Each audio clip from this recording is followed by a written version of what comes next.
Who's going to come out on top? Wow, what a save! Oh, he's a normal!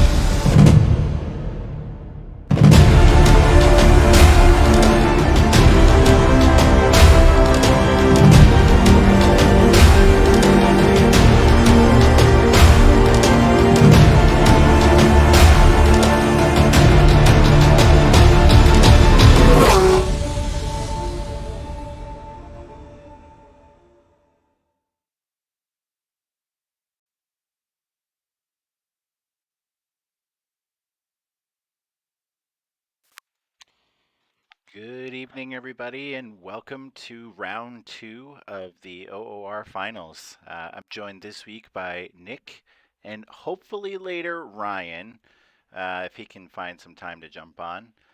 But we are at Misano. How's it going, Nick?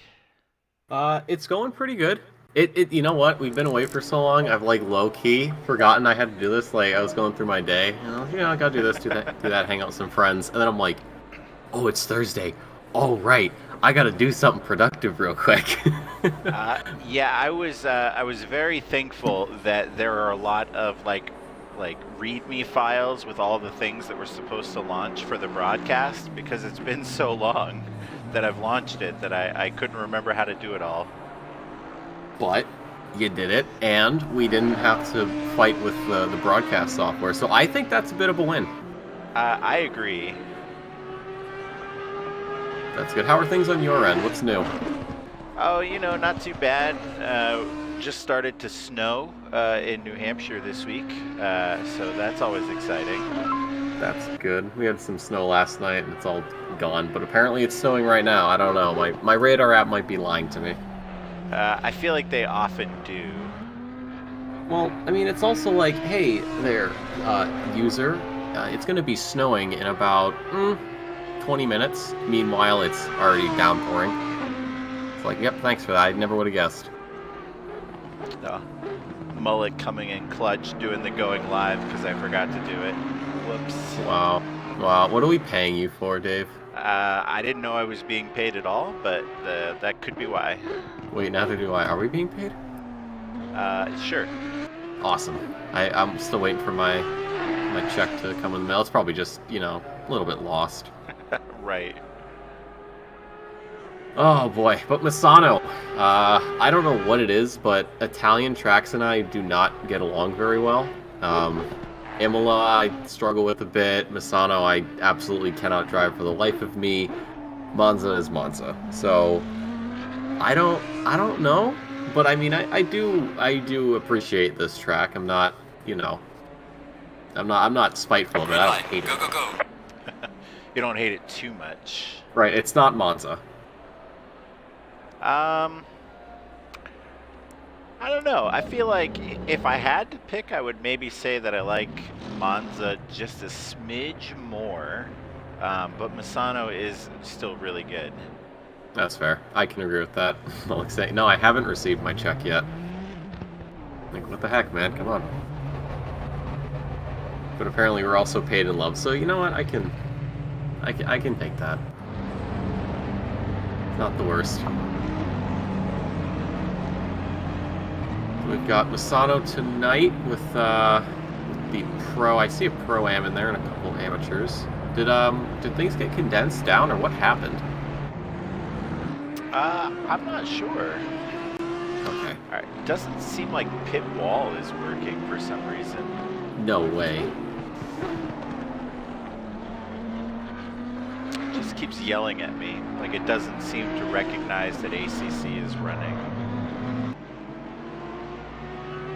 Well, we'll do what they did in the olden days. We'll use our eyes. Yeah, Kenneth Portis, he knows what's up. There are no stubby holders. That makes sense. So we've got Misano tonight, and then next week is Spa? I believe it's Spa. Good. Best track. They're actually, I saw it earlier today. They're currently renovating it at Eau really? Rouge. Yeah, because they're adding more runoff, and then I think they're actually changing the corner a bit. So I mean, they're not gonna like get rid of it entirely, but it's gonna be closer to how it was like way back. Okay. So that'll be exciting. Obviously, we don't get that, but you know what? I'm not gonna complain. I like what I've got. Alright, so while everybody is on their outlap, we'll just do like a quick rundown of the standings after one round. So we've got Tony Giordano in P1 at 155 points, Adrian Bourdon in P2 at 134 points, Dave Hasser in P3 with 115 points, Trevor Hilligans in P4 at 100 points, and Fares Saidi in P5 at 95 points. So I see some of those names this week, but not all of them. So maybe a little bit of a shake-up here. The guys in 6th to 10th are all relatively close in points, so it should be interesting. We'll have to see. Pretty solid win last week for Giordano. I forget what the gap was, but I mean, he kind of just got up front and then stayed there. He didn't really have to worry about anything. Yeah, I feel like, you know, we're kind of used to seeing something along those lines. So, I don't know, maybe this one will be a little bit different. You know, we have had a pretty big update occur in the game since the last race. So, we'll see if everybody's comfortable with it by now. How is, have you tried the new BMW? Because I have not played this game in, well, it's been a while, let's just say. I have not either. We'll have to see if anybody in chat can let us know. I think Ryan tried it out, so if he pops in tonight, we'll have to ask him. Yeah, I think he will be on. He just said he probably would miss the beginning. That's all right, as long as he pulls up. Alrighty, so we've had some times come through now. It looks like we've got Sears sitting up in P1 with a 1:35.4. In the free practice, I think the highest time that I saw was a 1:34, and I don't remember the seconds after that, but you know, so we're still a little ways from that. So it was a 134.83 by Messiah. Okay. And Sears was a 135.3. So he's about where he was before. We'll have to see if Messiah can get a time. He's yet to put anything in at the moment. 2 laps, and they've both been invalidated. So we'll see if he can maybe top the charts there, as he's just coming through the tail end of Sector 3 now. So we'll see if he can get on top of the timing table. 16 drivers tonight, a little bit less than we would expect, but you know, it's been a while. People are trying to get back into the groove of things. So Messiah does go quickest, a 33.9, so he's the first person to break that 33-second barrier. That's almost a second up on Klinsing, who's exactly 9/10 back. So Messiah setting the pace here in quali. Oh wow, yeah, not too shabby so far. Like I said, he was the fastest one in practice.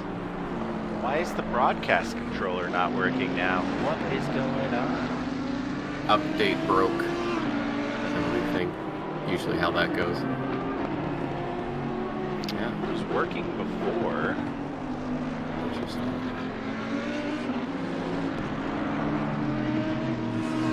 We got the previous provisional poleman, Andrew Sear, 2.5 down, so for a time being, he was the overseer of qualifying, but that has been quickly traded off to the Mercedes driver.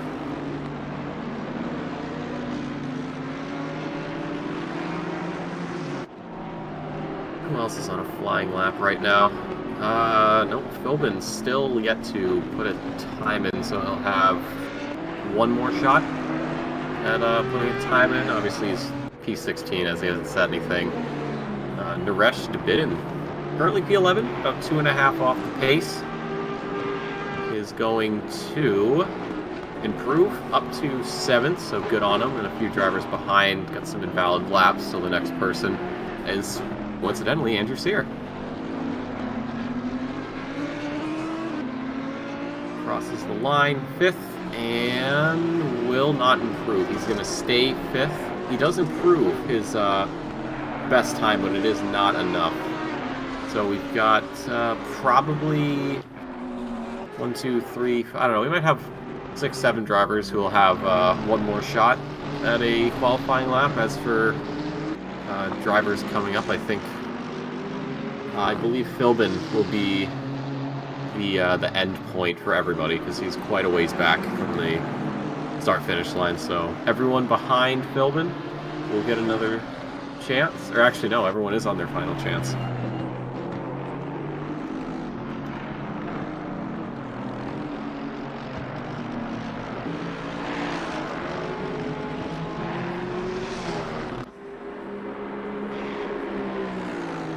You know what I would not give to be in game right now? Look at that, 21 degrees Celsius. I don't know what that is in Fahrenheit, but that sounds warm.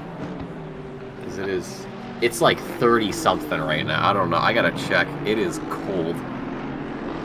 So yeah, that would be just shy of 70 degrees. Oh, that sounds so nice right now. It is 35 here. What's the temperature for you? It's probably like 28 because you're in New Hampshire. I know how you guys are. Let's see.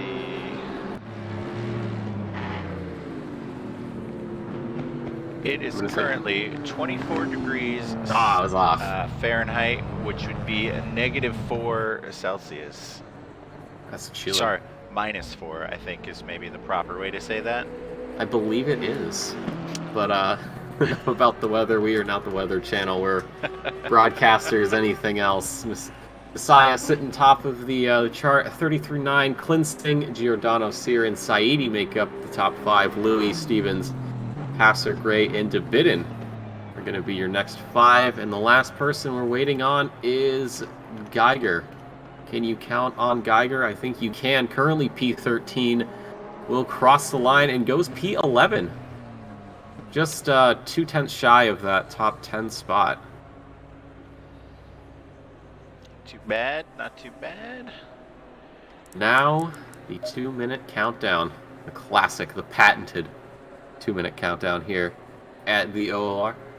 No safety car, though. unfortunately. All right, I looks miss our like little safety car. we are going to be keyboard controls tonight because for Oh, whatever boy. reason, broadcast controller crapped out. It was working fine before. Oh, see, that was your problem. You tried it before the stream. Well, even during the beginning of qualifying, it was working. So I don't know what happened. Maybe the switch messed it all up. I guess some of these drivers are like in the proper grid slots for their cars, and then there's others that just aren't. Nice. Gotta remember the keyboard controls. There we go. I was gonna say I sort of just spammed them, and I was like, it's gonna work eventually. But half an hour here, so a little shorter than we're used to here with the OOR. Is it gonna be? It was a super sprint, so two 30-minute races. Oh, is it? Maybe. Let me check the schedule real quick if I can remember which buttons to hit properly. It should. I think it does say on the site. Let me check. Yep, it is. Yeah, this is a super sprint. So yeah, two 30-minute races here at Misano. I believe race 2 is going to be reverse grid. So that'll be interesting to see. Well, that's exciting. Alrighty, so you can call the start of the race. Oh boy, it feels like it's been forever since I've done this. And I'm gonna keep trying to get this app working. All right, well I will. I'll let you do that as the cars pull away for the first round here at Misano. Messiah on pole, the only driver to get a 33. Everyone else falling quite short of that one. But we'll see. It doesn't matter about qualifying. It's about the race. Got 30 minutes on the clock here as the drivers make their way around. Again, no safety car. I do miss our little safety car, but I'm sure he'll return at some point.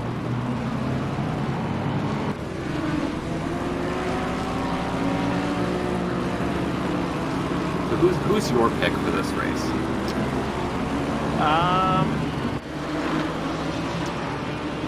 I feel like the safe bet would be Messiah, but I'm gonna go Grant Cleansing.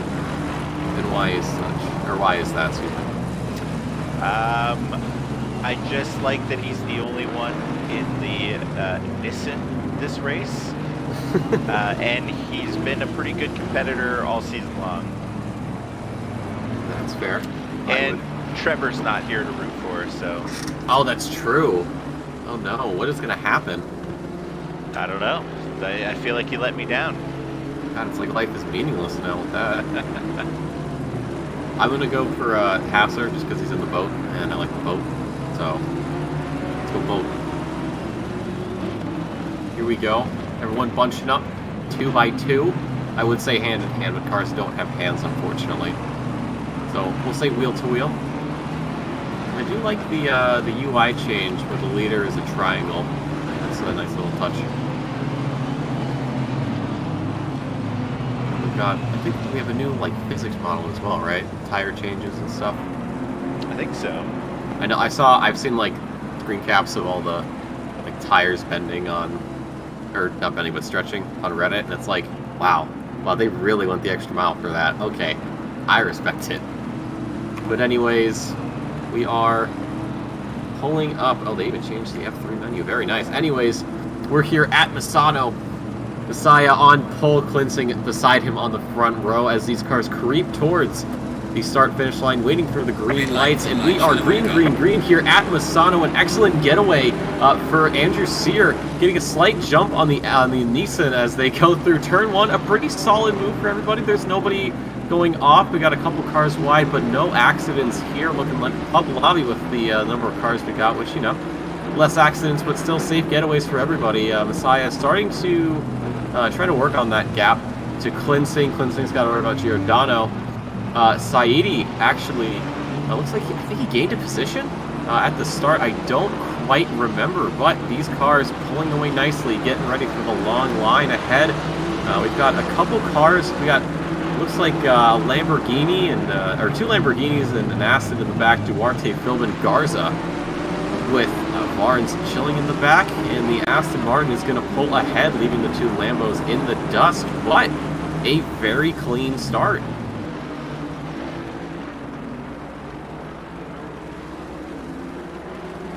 Come down the back stretch here. One of my favorite parts of the track, just because it's flat out for the majority of it. I mean, you fly right through.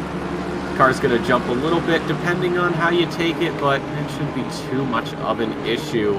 Messiah starting to get a bit of a lead going there against Klinsing. As everybody else getting through nicely. A couple slides I saw, but nothing these drivers can't handle. No rating here, but as they come around the last corner, that is going to be the first lap of I don't know how many, but we've got 28 minutes to go, and this race is just heating up.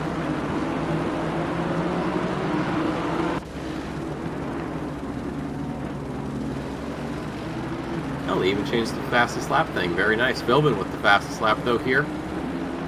It's a 4-minute 5, so we'll see where the fastest lap goes from there. We also get a triangle for the leader. I noticed that earlier. I was very excited. I realized I was amused by the smallest of things. I might be a cat. I have no idea. Yeah, we've got some. We got the top 6 kind of pulling away into their own thing, and then we got a couple groups of 2 and 3 starting to form further back you go. But yeah, Messiah got about half a second already on Klinsing. And Saidi's looking at the bumper of Giordano. Might try to line up a move here going down the back stretch. Yeah, and you know, it's kind of nice to see that we have such a mix of cars in the top 7. Yeah, one of each make. Actually, even top 8, you could say, one of each make. Oh yeah, yeah. Got a couple Astons on the way down, a Lexus. A Honda, though. We got one Honda, and then... Oh, we got 2 Hondas. Never mind, I can't count. A couple Lambos. But so far, so good for this race. John Gray, though, the only, or one of 2 amateur class drivers actually sitting P10 at the moment. The fellow amateur driver Garza in P14. But fastest lap picked up by Messiah, a 1:34.8, so about a second off his qualifying pace. We'll have to see how that Mercedes handles as these laps go by. Already really closing that, or not closing, but extending that gap almost a second and a half. So Messiah has not looked back in the slightest since the beginning. Yeah, I think that was kind of something we were expecting, especially since they set such a fast time for qualifying. I believe that the gap to the next driver down, if I just double check real quick, it's 0.84 seconds from Messiah to Klinsing. So to say Messiah has a massive advantage here at Misano, I feel like would be a bit of an understatement, especially at this stage of the game where he's just added a couple tenths on since the beginning of the lap. So I think we could see a quite dominant performance here from the man himself, from Dr. Racing.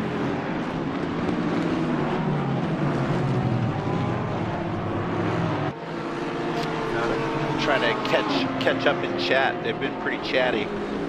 Have they? What's been going on over there, over yonder? Let's see. I saw something about not wearing pants. Yeah, I also saw that. Yeah, and I saw somebody was at work and that they had to wear pants, which I don't understand. Yeah, I don't either. Why? Like, what does that have to do with work? I'm very confused. Quite a bit of talk about weather. Well, I think it's interesting. You've got some people who are from Australia who are going into the summer, so you know it's already pretty warm down there, but now it's just heating up. And then you've got people like us from the northern hemisphere where it's cold, which is nice. but it also, like, kind of sucks because I wake up in the morning. I would say to go to class, but now I'm not going to class. Classes are basically done. But wake up and get in the car, and it's like, ah, yes, of course, the Arctic air. Was it Rika operator? The red car number means that they're amateurs, and also that they owe money. Yeah, there's a hidden fee that we don't mention here at the OOR. Yeah, definitely. Just a quick rundown. Any car with the black coloring around their letters, that is the Pro class, and then the white lettering is Pro-Am, and then as Dave said earlier, red is Amateur class, and they owe money. So it is interesting. Camps are saying we rob you Northerners of your heat. You can have it. You can have it, dude. I don't want it. I don't like the heat. Another fastest lap, though, for Messiah. About half a second, though. So he's starting to clock in his quali times and continuing to pull away from Klinsing, who has pulled away from Giordano and Saidi. Saidi keeping about 4/10 or so to the Aston in front of him. So we've got another little potential battle brewing here between the Audi and the Porsche. Will we see an Audi Tings tonight? I don't want to call it. And we've got this long gaggle. Just called it. I did. So who knows? Perhaps Audi Tings will rear its ugly head tonight. We'll have to see, though. So according to William Wallace, they had 109-degree Fahrenheit weather in Western Australia the last 2 days. That is gross. That is genuinely disgusting. Looks like Saidi trying to make a move here on Giordano. He's got that inside line. He will. He got along the right side. Okay. That was close. A little dicey there. Probably saw that Aston coming up his rear view and was like, I should probably let off the brakes for a hot second. They both go wide, but yeah, he makes the move stick. They were door to door going down the back stretch. Saidi taking the right side, which gave him that inside line for the double right-hander. See, looks like Barnes off in the back. Oh, Barnes is gone. Okay, so we're down to 15 drivers. Don't know what that's all about. Maybe a disconnect from the internet. It has happened before, so it could be anything like that. So, like you kind of pointed out before, it looks like we've got quite the gap so far between first and second and third. Everybody's kind of breaking off right now. But then you look back, 7th, 8th, 9th, 10th. Actually, we've got nice little gaggle of cars. John Gray looking for a move on Dave Hasser, but couldn't get it done. He pulled right alongside and was dead even, but was on the outside of the turn, so had to give up that position. And now he's fallen back a good bit. But yeah, so pretty much 7th to 15th, pretty much the latter half of the grid, making their own little party. They're saying, you know what, Messiah, you can go off and do your thing. That's fine. Klinsing, you too. Saidi, Giordano, Luis here. You guys got your little shindig going along. We'll just make our own party, and it'll be the cool kids table. And look at the gap between Sear and Debib. Oh, 7.6 seconds. That's more of a valley, don't you think, than a gap? I mean, I guess if you want to be mean about it, yeah, I guess. No, yeah, I'm being geological. Oh, okay. It's not a time gap. It's a time valley. And what's in the middle of the valley? Parts of Pisano, apparently. a large portion of Pisano. Yeah, things starting to calm down. Drivers getting into the zone a bit. Got Messiah keeping a general pace here. About a 10th down on his personal best, and then almost a 3-second gap to Klinsing. That green Nissan effectively getting chroma keyed out of Messiah's vision with every lap, just pulling ahead a little bit more. So I guess for now we'll kind of focus on 3, 4, 5, and 6. And maybe we'll yeah. look down a little bit. Yeah, you keep the broadcast where you want. I can hop around, just keep everything in check. So that way, if something does crop up that you don't see, I can be like, "Oh, David." So between races, I'm going to relaunch the game to see if that will fix the broadcast controller. All right, I will do a radio show for everybody. I will do the sound effects. Okay. Looks like we just had a penalty come through on Garza, 5 seconds. I think it was causing a collision. Could have been. Let's check. Yeah, on lap 5 apparently. I don't know what that was all about. I'm gonna hop back into the replay and see. Find it. Lap 5. I believe so. Yeah. All right, let's take a peek and see what happens here. Behind Philbin for a good bit. Oh, okay. All right, I see it. So they went into turn. Which one is that turn? The one at the end of this straight here that Messiah's pulling up to. Garza went for a move down the inside of Philbin and just bumped him. So that's probably what caused the 5 seconds to come through here.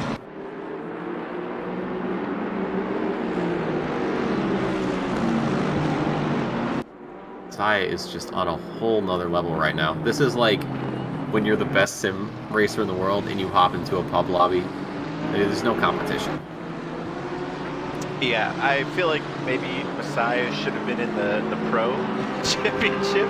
Yeah, just a little. Yeah, just a bit. This is yeah. If this was an ocean, these guys were on jet skis and he's on a speedboat. He's just gone. It's like Hydro Thunder. Do you remember that game? Oh, I certainly do.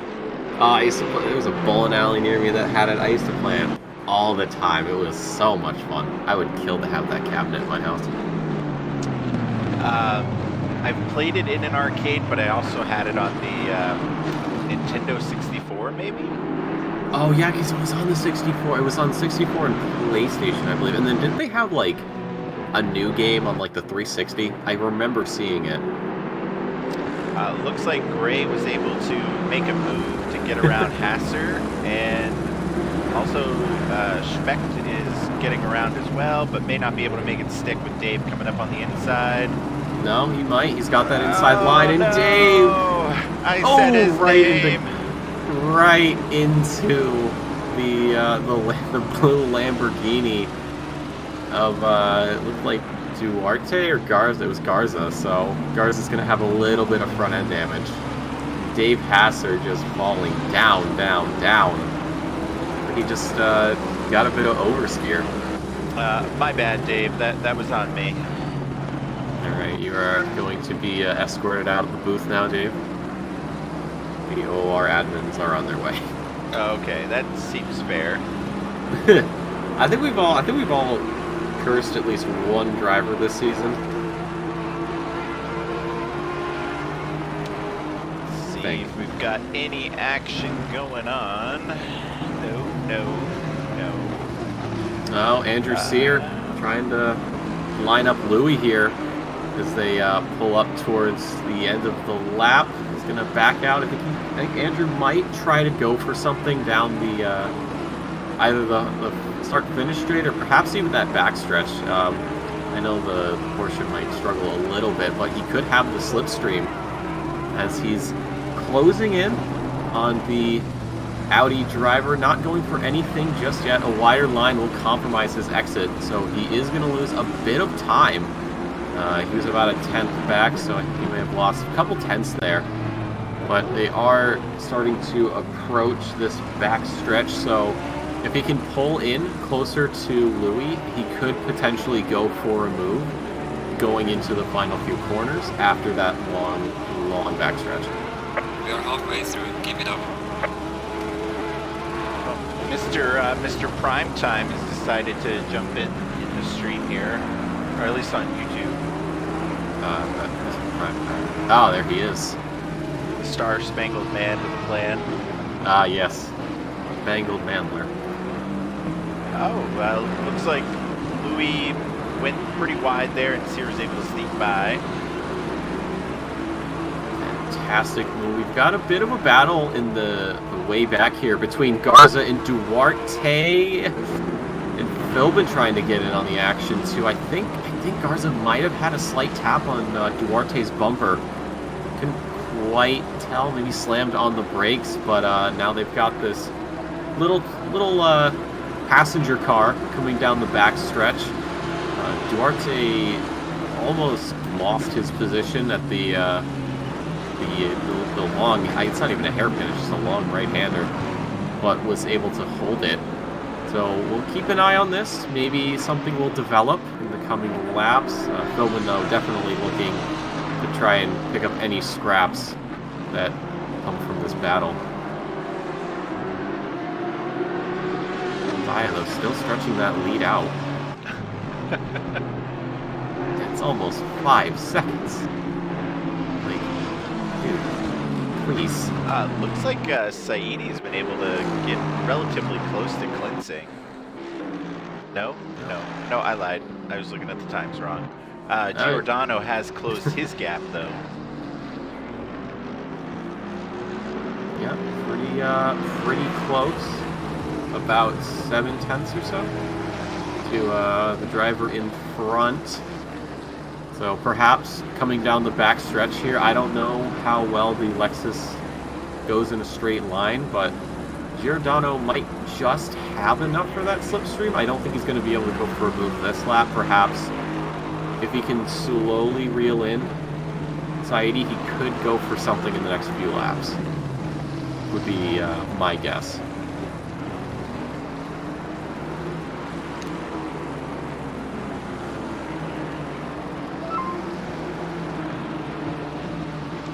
Gap to cleansing. I'm guessing it's gone up. Saya just set a new fast lap at 134.237. Close in it. I don't think he's going to get close to his 33.9, but he could get very close by the end of this race. Yeah, 33.9. So he is currently about 4/10 off. Or sorry, 3/10. Can't math. That's too hard. I don't like it. It's my brain. Yeah, everyone else just trying to either catch up to somebody or maintain their position as Giordano. Later on the brakes is going to close that gap up to Saeedi, and he's actually incredibly close. So I don't think he's going to go for a move into this turn up here, but he is absolutely going to. Should the cards line up for him, he could go for a move coming down this backstretch, and he is incredibly close to the Lexus in front. He's got that slipstream, so we could potentially see a move for him, maybe in the braking zone here. No, not quite. He's not liking his odds. Saying, all right, he's got to close it a little bit more, and then if I can't get it at some point after this lap, I might try to go for it again down the back half of this track. So he's done a good job of keeping pace with Saeedi, and Saeedi's just trying to pull away, trying to find any sort of advantage. Yeah, it looked like early on when Saeedi had first gotten around him, he was able to pull away quite a bit, but Giordano has been able to close the gap and keep up. It looks like he got a little loose back there, so he's going to fall back a little bit, but I think he's got the speed right now that he could potentially get around him by the end of the race. I mean, it's going to put a lot on Saeedi to see how defensively he can drive as Giordano gets closer. I agree, but you also have to look at it from the attacking driver's perspective. Giordano, hit her on the brakes, almost took him out. When you're the attacking driver, you also have to keep a cool head. You can say, oh, I'm definitely faster than this guy, but you mess up one corner, you might lose 1 second, 2 seconds, you might go tumbling down the grid. So while Saeedi is working on keeping that position, that third place, away from Giordano has to keep a level head to not mess up or get too aggressive and maybe take a line wrong and send his car off. Though, as John Gray in the Aston moves up into the 9th position there. He's looking for 8th on Stevens, so I don't remember where Gray started. I believe it was 9th, so he's only gone up 1, or he hasn't moved at all, but he could potentially see another position gained here, depending on how these laps go. Chris Stevens, a 1:36.1 was his last lap as well as his best, and Gray had a 1:36.1 as well, about 200 slower.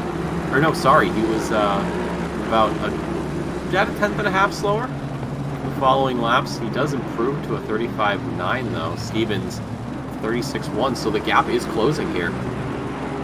And taking a look back, it looks like Dave Hasser has been able to make up a bit of time from his little spin out before. So we'll see if he'll be able to gain any more spots back.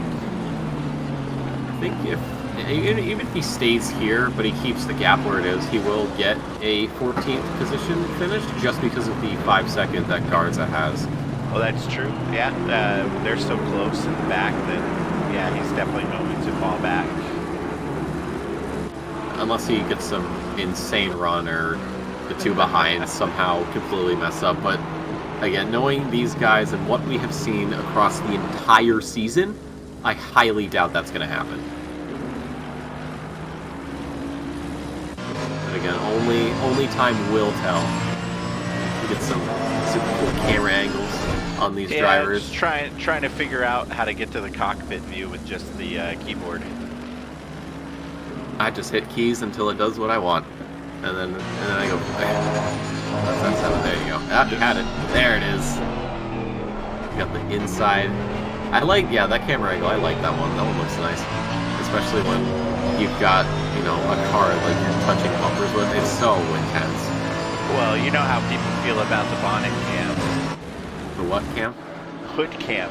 Oh yes, of course. I'm more of a cockpit cam myself. Oh, okay. Yeah, I'm one of those guys. I'm one of those tryhards. That's fair. That's fair. Let's see what we can find going on here. We've got Gray is about the closest person for a move on anybody as it stands, and then actually Giordano trying to line it up with Saidi. He's a lot closer now, so he could potentially go for a move here. I don't know how powerful the slipstream is. I don't know how well the Aston can stand up to the Lexus, but he is insanely close as they come through here. Oh, looks down the inside, decides against it. Goes a bit wide. I don't know if that's going to be a track cut warning, but he does pull up a lot closer to Saidi now. But again, he seems to just gain... Oh, there it is. Yep, inside curve loses all that time. I was about to say, it seems like he gets really, really close at the end of that straight, and then I don't know if it's just a handling thing, but he loses all of that time coming up to the start-finish line. But that little mistake over the sausages on the inside of the curb actually does give Andrew Sear a chance. So we could potentially see Giordano dropping a position here. Yeah, I mean that's all it takes is you know, a small mistake like that, and you know, gives Sear here a chance to move up and potentially get around him. You know, still plenty of time to make a move happen. I think what, four more laps, so it could happen. It's going to be a case of, can Sear hit the break points and the apexes that he needs to, and can Giordano make a mistake? But if you're on Giordano's seat, you're saying, all right, minimize mistakes, keep it pointed forward, try to open up that gap. But we'll have to see here as he gets close. I don't think he's close enough to go for a move though, but you know, again, slipstream. I don't think so. I don't think he's close enough. It could be, if he sends it, that would be an almighty send. Jumping to the back here, it does look like Dave has been able to get around James Philbin. Of course, Philbin got the line, got the inside line, was able to get back by a little bit, but I think Dave will probably be able to get around here. Oh, yeah, probably. I was expecting Philbin to go for a bit of a switchback. But yeah, Hasser, a great recovery though. I mean, he spun out and was, what, 5 seconds back of Philbin? He was pretty far back. So, you know, good recovery drive from him. You know, just keep your head down and keep going. Yeah, I mean, seeing as his lap was about, hold on, a little bit of a bump there from Philbin. I'm sure that was just a mistake, not a, hey, good job, buddy. Good game. Was it a good game? Yeah. He says GG. Obviously, it has to be a good game. Oh, right. But I mean, if you look at Dave's, his last lap was a 36.5. Philbin's was it just went over, but it was 37.4. So the fact that Dave has been, I would say, a second a lap faster, I'm not surprised he's gotten this move done when he has. He's got that Bentley power. That's what I tell people. That you underestimate the boat, and then before you know it, you get chopped up in the propellers. I think that's what they're called. I thought there was some nautical term for them, but I'm fairly certain it's propellers. I don't know. I'm not a marine boy. Yeah, we got some few cars pulling away from groups. Duarte and Geiger kind of in their own little areas, but it's like 7, 8, 9 from DeBitten, Stevens, Gray. Potentially see something here as we gear up for maybe the last 2 or 3 laps for this first race here at Misano for the Pro. Oh no, never mind. We've got Gray. We've got Stevens spinning out. Or not Gray. We've got Stevens and DeBitten spinning out. Can we go back on that, or should I? I can't. I don't have the controller. I got you. All right, so let's see here. Point of impact, the point of pain. Oh wow, that was okay. So they're coming down the back stretch. They get around that first right-hander, no problem. Stevens is quite a way back, and they go through that second right-hander. And I don't know if he had a bit of a different brake point. I mean, he's on the brakes. The telemetry says he's on the brakes, but I don't know. Oh yeah, he's definitely late on the brakes. He's late. Delayed downshifts, and then it's just right into the side of DeBitten. Nothing he could have done there to change it. And he almost takes out Gray too, but Gray slips by the skin of his teeth. So I'm sure that'll be a penalty coming up here in just a short time. All right, so we're down to 1:40 left. This will be the last lap. Last lap, yeah, definitely. You know, Messiah's been running 134s all day, so he crosses the line. It is a 135, but he crosses the line about a minute and a half to go. So by the time Messiah comes back around, we will be over and done with the first round here. And then we'll, I think, is it the top 12 or is it the top, or is it changed for the reverse grid? I believe it's still the top 12. Okay. So Stevens getting a 15-second penalty for that collision. Oh man, you know what? I'm not gonna argue with the stewards. It was a very silly move, and obviously letting him go free would not be the best idea, seeing as DeBitten, or was it? Yeah, it was. I mean, he didn't wait too bad. DeBitten did drop positions, I believe, but he got out of that much better than Stevens, who has fallen back into this little backpack here. Garza, though, still with that 5 seconds, so I believe Stevens will be last place here, with Garza being 14th. We come through, but the man of the hour, Lloyd Messiah, a 10-second gap to cleansing. He took the green and he never looked back. He's coming down the front stretch here, and Lloyd Messiah will win the first race here at Misano. And then there is quite the distance to Grant Clinton coming home P2 for the Nissan. And Saidi, a move by Giordano is not going to come to fruition. Saidi just barely going to hold on to that last podium position. Giordano P5, or P4 and Sear I P5. clinched a little bit there. You got so Yeah, close. I did too. I was a little nervous. I saw it. I was like, oh, I don't know. But kept it clean, though. Kept it clean. Sear making up that P5, or that top 5 Louis. Makes it a P6. John Gray coming across P7. Great drive from him. You know, he did get a little help from Stevens making a bit of a collision, but for him being, you know, the only amateur driver in the top 10, starts P9, finishes P7. I mean, that's a fantastic drive for him. All right, I'm gonna restart the game real quick here. All right, well, I will keep chat entertained as the game forwards us to the next race, an 8-minute qualifier, much the same as the last race here. So the top 12 will be reverse grid. So Messiah will be starting P12. Now, if we actually look at the race, Messiah will be P12, Klinsing 11, Saidi will be 10. I can't count. Giordano 9th, Sear 8, Louis 7th, Gray 6th, Speck 5th, Bin 4th, Geiger 3rd, Duarte 2nd, and Dave Hasser will potentially be sitting on pole here. Oh, there's no super quali due to the numbers. Okay, so it's just going to be another straight qualifier, unless we just sit here for a little bit. Okay, apparently there is not super quali, which I guess would make sense with the low number of drivers. So I'm sure they're having a bit of a chat in the Sprint Series call, saying, all right, here's the plan. You're all going to be lining up on the grid, and then we'll just call your number out. That's what I'm guessing. Does it work?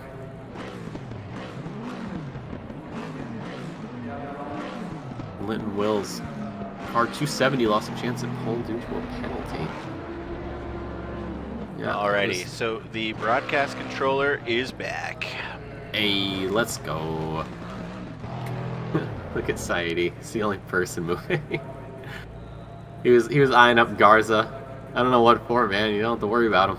You weren't even close to him last race. I don't know, maybe it's just a little thing. Ooh, we got some night racing. Let's go. What I want. Ryan with the mid-race beer break, of course. Ryan, you're in the wrong chat. Yeah, Ryan, you gotta be in the booth. You need to get in here. Dave, could you your stream on the Discord for me real quick? Oh, yeah, my bad. It's okay. I just want to make sure I'm up to date with the freshest OOR information here.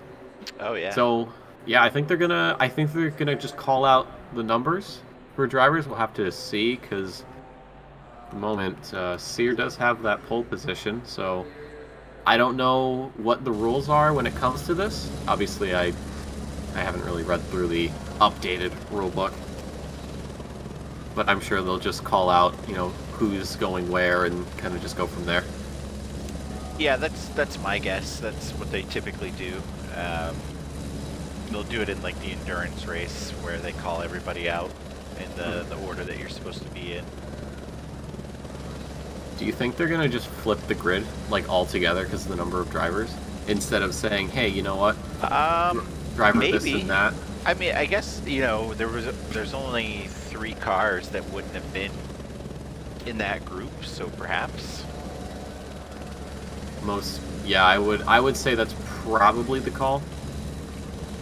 You know, super sprint format, reverse grid, double quali, all that. But yeah, they're probably going to start calling. So that means Stevens would be on pole with Garza P2, and then you'd have the I would say the man, but more of the monster Lloyd Messiah sitting in the back. But that would be that'd be pretty interesting though to see if he could make it all the way back up to the front. So Mr. Hasser is going to be first. He's the safety car. No. that Stevens? That's Duarte being called for P2.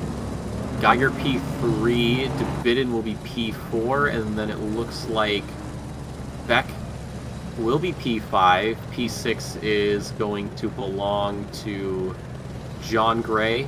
P7 to Michael Louie. P8 to Andrew Sear. And Come on, guys. Can we get a straight line just once? No, you're asking way too much. Well, it is a straight. Okay, no, it's not. Never mind. The first 3 cars do a really good job of making it a straight line, and then you have to bid in.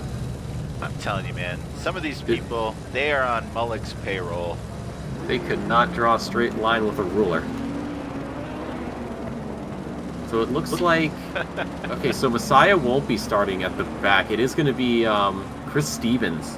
He did have that 15-second penalty, and Garza actually not starting in front of him. He's going to start P13, so that's quite interesting. So it sounds like first through 12 still did the reverse grid, and then the last 3 stayed where they were. Oh, okay. Or at least that's what it looks like. Potentially, but we do have Lloyd Messiah sitting way down the grid. John Gray, something's up with him.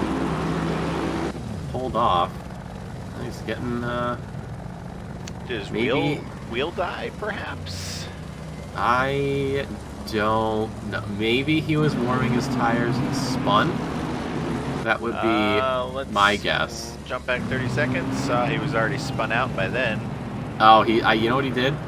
He went inside a little too much on a curve, and I guess the car just sort of hopped on him. So John Gray will start back to the grid, so he's playing catch-up right now. As the rest of these drivers here, we've got attempts at 2x2, but not quite yet, gentlemen. A little bit early for that. And as I say that, they all start lining up 2x2. All right, Dave, I believe it's your turn. Alrighty. So going down the grid, we've got Dave Hasser, P1, Duarte, P2, Geiger, P3, DeBeaton, P4, Specht, P5, Louis, P6, Sear, P7, Giordano, P8, Saidi, P9, Klinsing, P10, Messiah, P11, Garza, 12, Philbin, 13th, and Stevens is going to be in 14th. Looks like Gray may have dropped off, so maybe some connection issues too, I don't know, but we'll see how everybody else does at the start of the race. Hopefully it's clean, just as it was during the last one.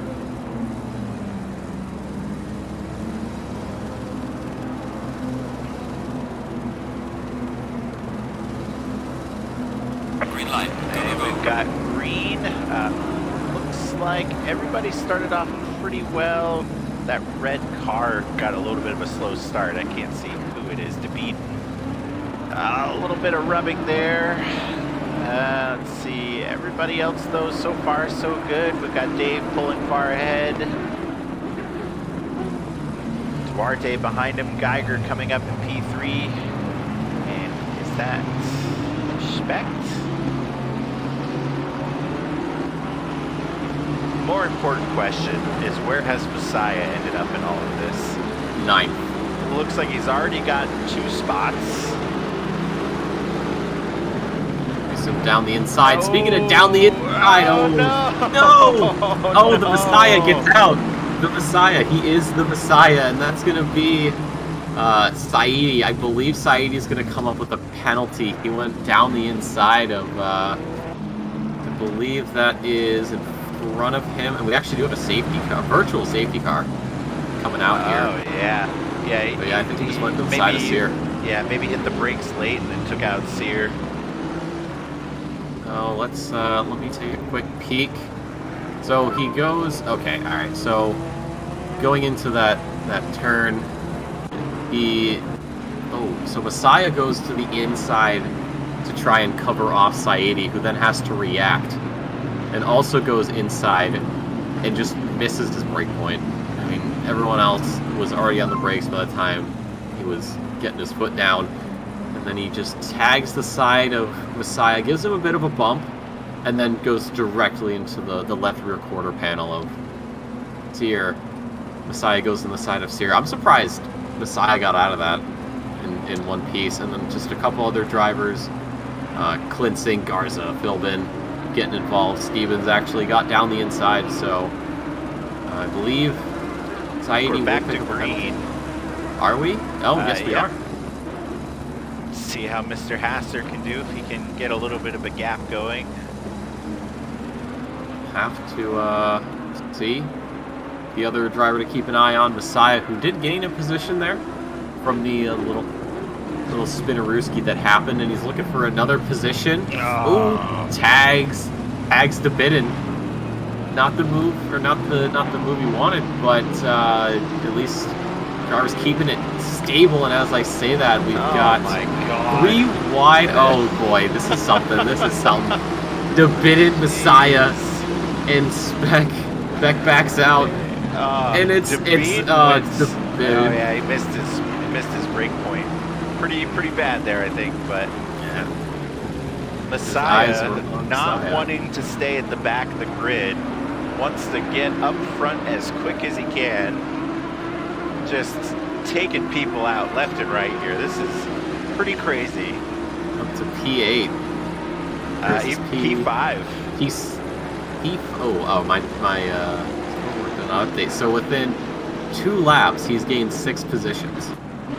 Man. So I think Dave Hassler might be starting to worry a little bit. He's probably cycling his MFD and he's saying, wait a second. So 2 things.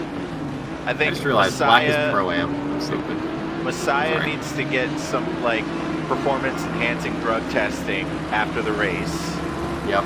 2, should maybe have been in the pros. Yeah, I realize. No, he is in the pro. No, According. No, did it break? I thought White was Pro-Am and Black was Pro, but apparently Black is Pro-Am and White is Pro. Have I been away from this game for that long? Too long. Looks like Saidi's getting a 15-second penalty for that collision at the beginning of the race. Yeah, that's not going to need any further investigation from us. No. We saw it happen, and he takes out Philbin. Oh boy. Oh, that's not. Oh man, he just tagged Philbin. Philbin able to move, thankfully, but I think that was a bit of an accidental bump from Saidi. I don't think that Aston can. Yeah, teleports back to the pits. He's got damage. He's going to be out for a while, so yeah, I'm sure Saidi will have another one coming his way. Yeah, that's unfortunate. It looked like Philbin did take quite a bit of speed going into the wall and pretty much hit it straight on, so quite a bit of damage. He's had more of a heartbreak with Michael Louis. Or was it Giordano behind? I don't know. Someone almost took someone else out. About to say, if we just had 1 death, we don't need more, please.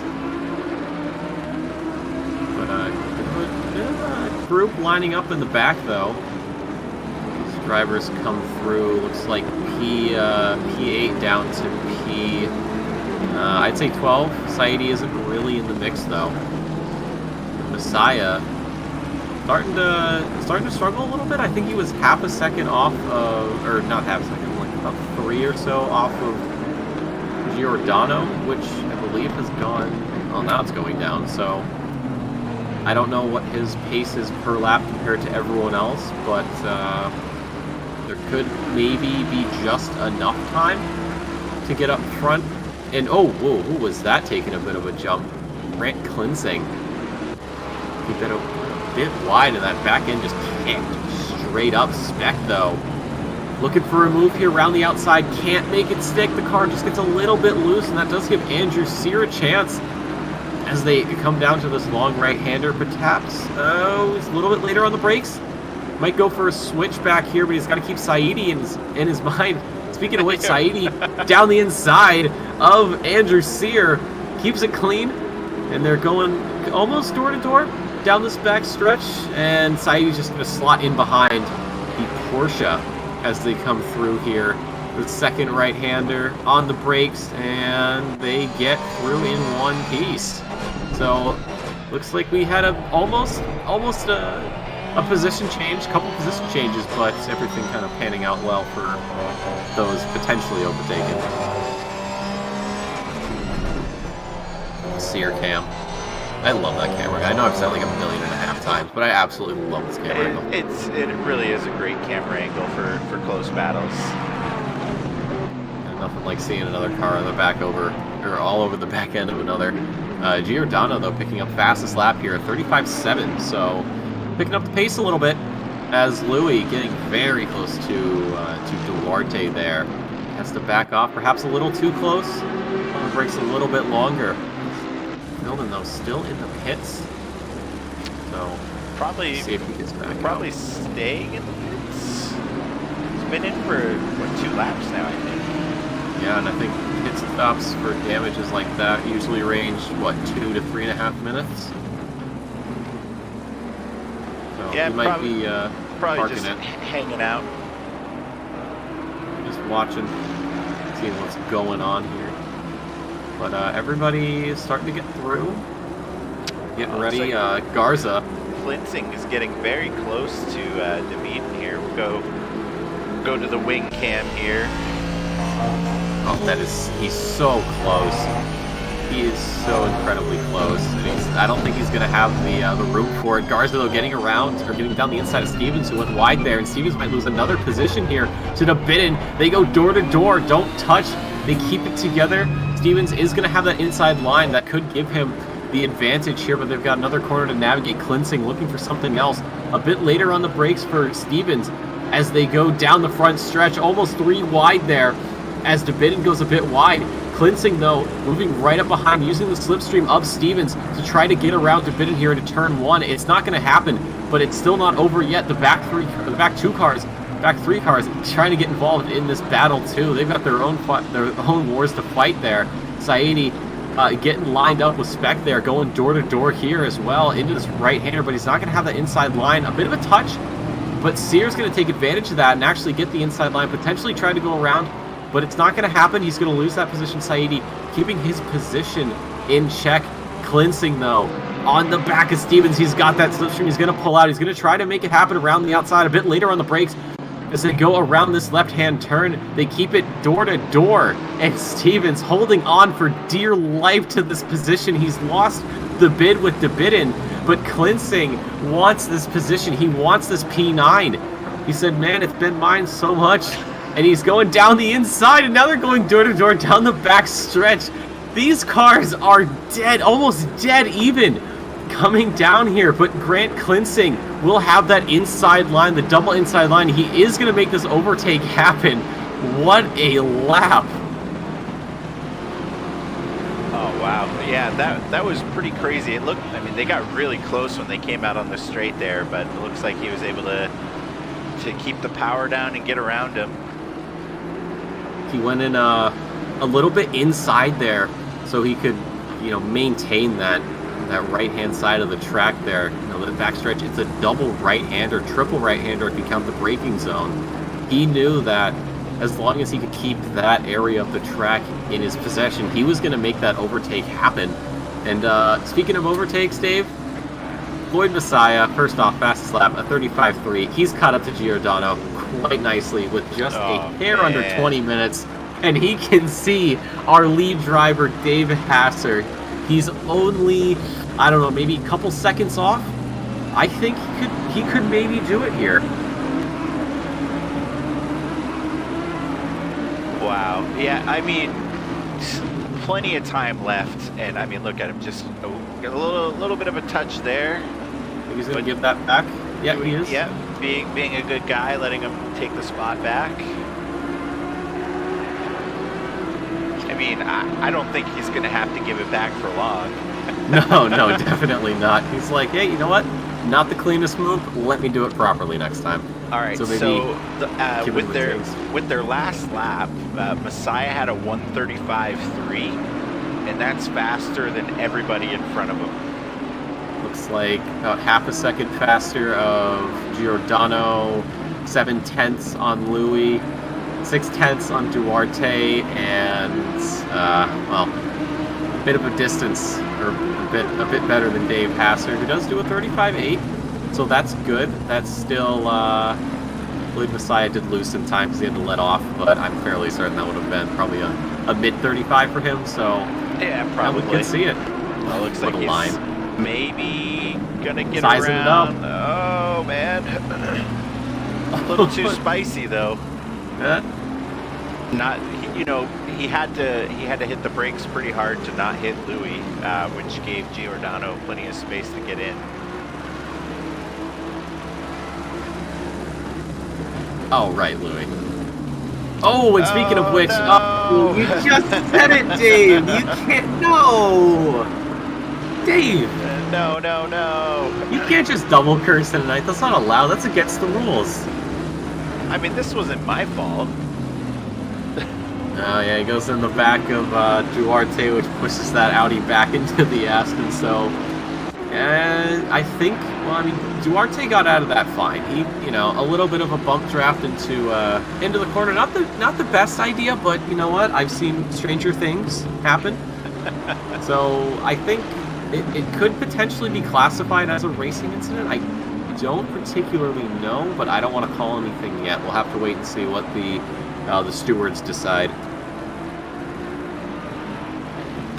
So I think if you're Dave in this situation, you hope that Duarte and Giordano can slow Messiah down and just help give Dave as much of a gap as he can get.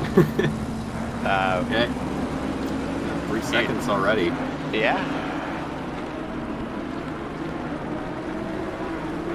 Like we've said, that gap has been just going down and down as this race has gone on. Messiah starting P11, currently P4. There were a couple of bumps and bruises that happened to others that did give him a position, but it looks like he's going to be sizing up a move on Giordano. He moves to the left side. Giordano going very wide, trying to cover that off. He does. But Messiah, though, able to pull in a bit closer. No, he's going to fall back. All right, so perhaps we'll see something depending on how late he brakes. Oh, cool. I think he was looking for something, but now he goes very inside on that corner, so maybe a move. I don't know. I don't think he's close enough. It's gonna be an almighty lunge, though. I mean, going through the first right-hander, going through the second right-hander. It's not gonna go just yet. By this time, he's got 15 minutes remaining, so more than enough time to make a move. All right, just gonna jump back here, kind of see how everybody else is doing. Looks like Saidi is gonna maybe be able to get around Stevens, but you know, he's got that 15-second penalty that he's gonna have to worry about. Jump back up to Messiah here. I think this is the closest and most exciting action we've had. Oh yeah, so far. did get around Stevens. I'm sorry, Saidi did get around Stevens just now. So, but like you said, he's got that 15 seconds, so it is not really gonna matter.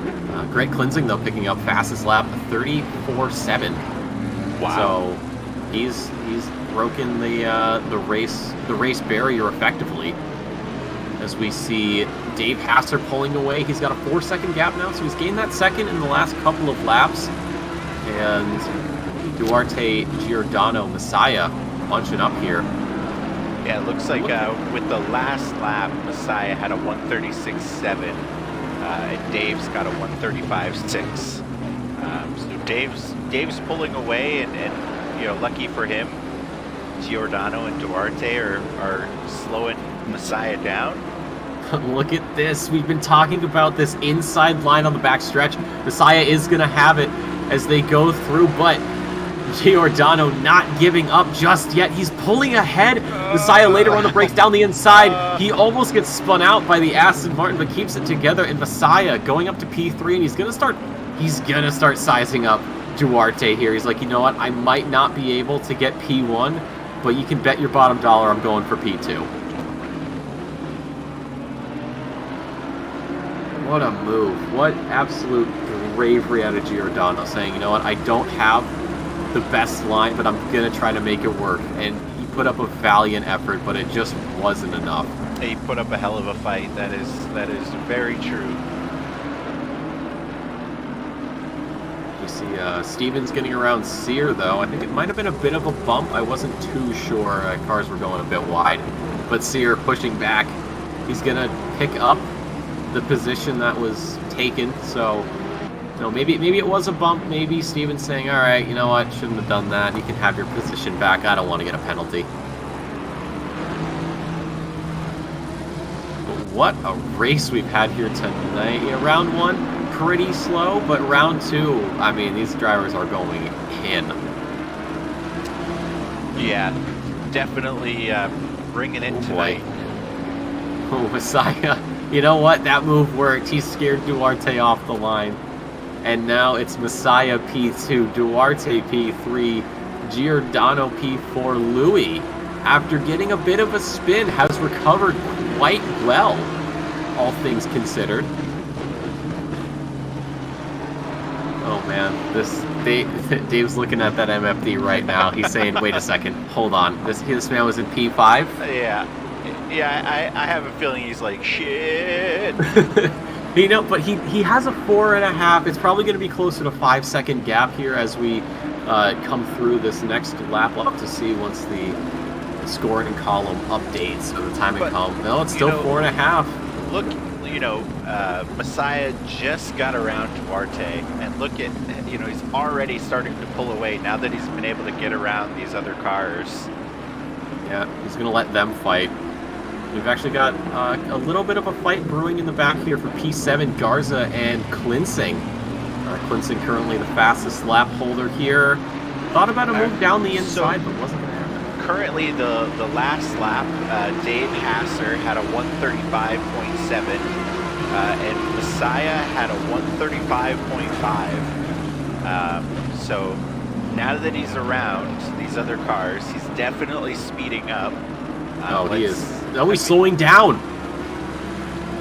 He's slowing down. What? Wait, what is this? Could this potentially be, maybe he bumped Duarte and is being told to give the position back? I don't know. I don't know either, but he's got the slipstream. He's gonna get around again, right? I mean, if it worked the first time in an odd way, it could work the second time a bit more, Oh man, he is desperate for that position. No. And he's going to lose a position to Giordano down the inside of potentially Louis. Oh man, Messiah, all that work and now it's gone, and Dave Hasser pulling away even more. I don't want to go as far as to say that Messiah's driving a smidge reckless. I don't know if that's the right word, but I would say very antsy to get past these guys. Oh yeah, he is, absolutely. And yeah, I just don't know the right word to describe it. Yeah, it looks like he did get told to give the position back, so not only does he give the position back to Duarte, but he's going to lose another position to Giordano, so pretty much where he was, 4 minutes ago? But as I say that, of course, right. He gets the exit on Giordano, inside line, starts pulling ahead. He's going to have P3, so I think, he might not have P3. Giordano, bit brave. Not going to give it up that easily. No, he's not. Oh, they almost come together here, but Giordano's going to have that inside line, so now he's forcing Messiah later on the brakes. Maybe a switchback? Doesn't look like it, though. No, so... Oh, my God. I spoke too soon. And that pushes him back into Louis. You think Louis spun out? He got spun out, I don't know how many laps ago, maybe 5-6 laps ago, and has recovered pretty well. And he's potentially going to try to take Messiah's position for a P4, but this has been an absolutely amazing race to watch. We've got Dave in P1 on his Sunday leisurely drive. As is tradition. Got these guys just driving like crazy, keeping it so incredibly close. Some really great defensive driving. This has been really exciting to watch. Absolutely, it's been amazing. These drivers, incredibly skilled. Sorry for the other drivers that were not falling back to. We'll just do a quick rundown here. Looks like Geiger's pretty by himself there. Cleansing, most likely going to be able to get around Garza. Let's see, Garza's last lap was a 36.6, and so was Cleansing's well, Garza's a 36.6 flat, and then Cleansing was a 36.612, so maybe we'll see about half a second back. So with, what, 4 or 5 laps to go, we could potentially see a change here for P7. There's going to be another, I think, 1 lap less due to that virtual safety car, but yeah, that's really the only other battle we've got here is Messiah once more looking to get around the Aston Martin of Giordano, but just not close enough yet.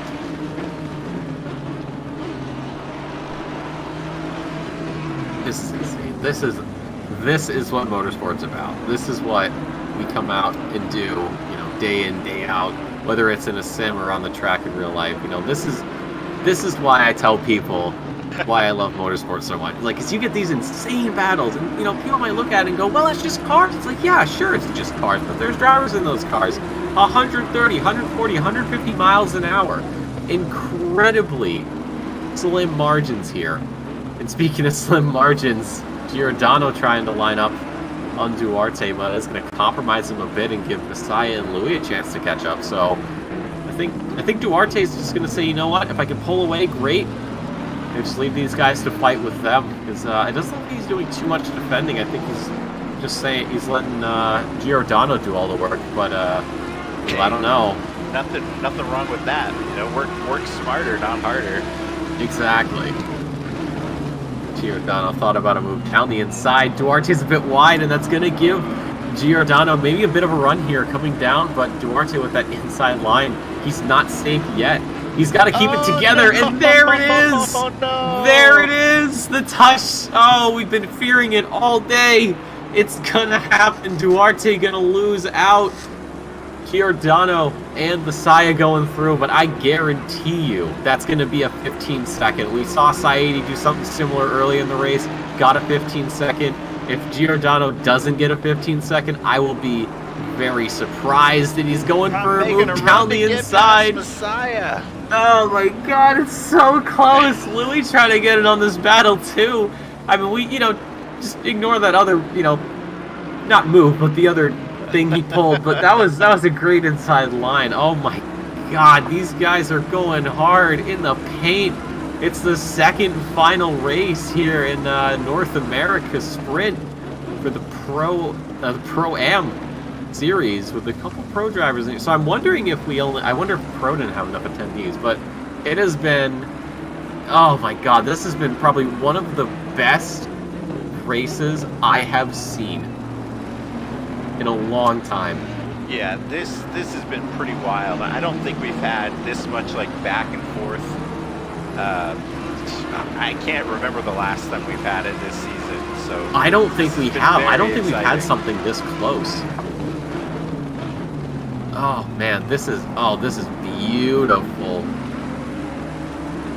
And Dave Hasser, look at him go.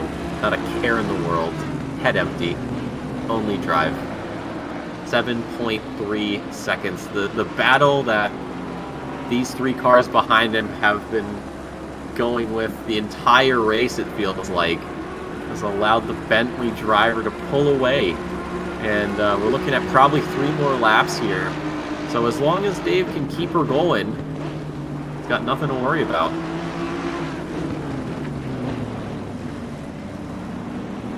Oh, this is amazing. This is so...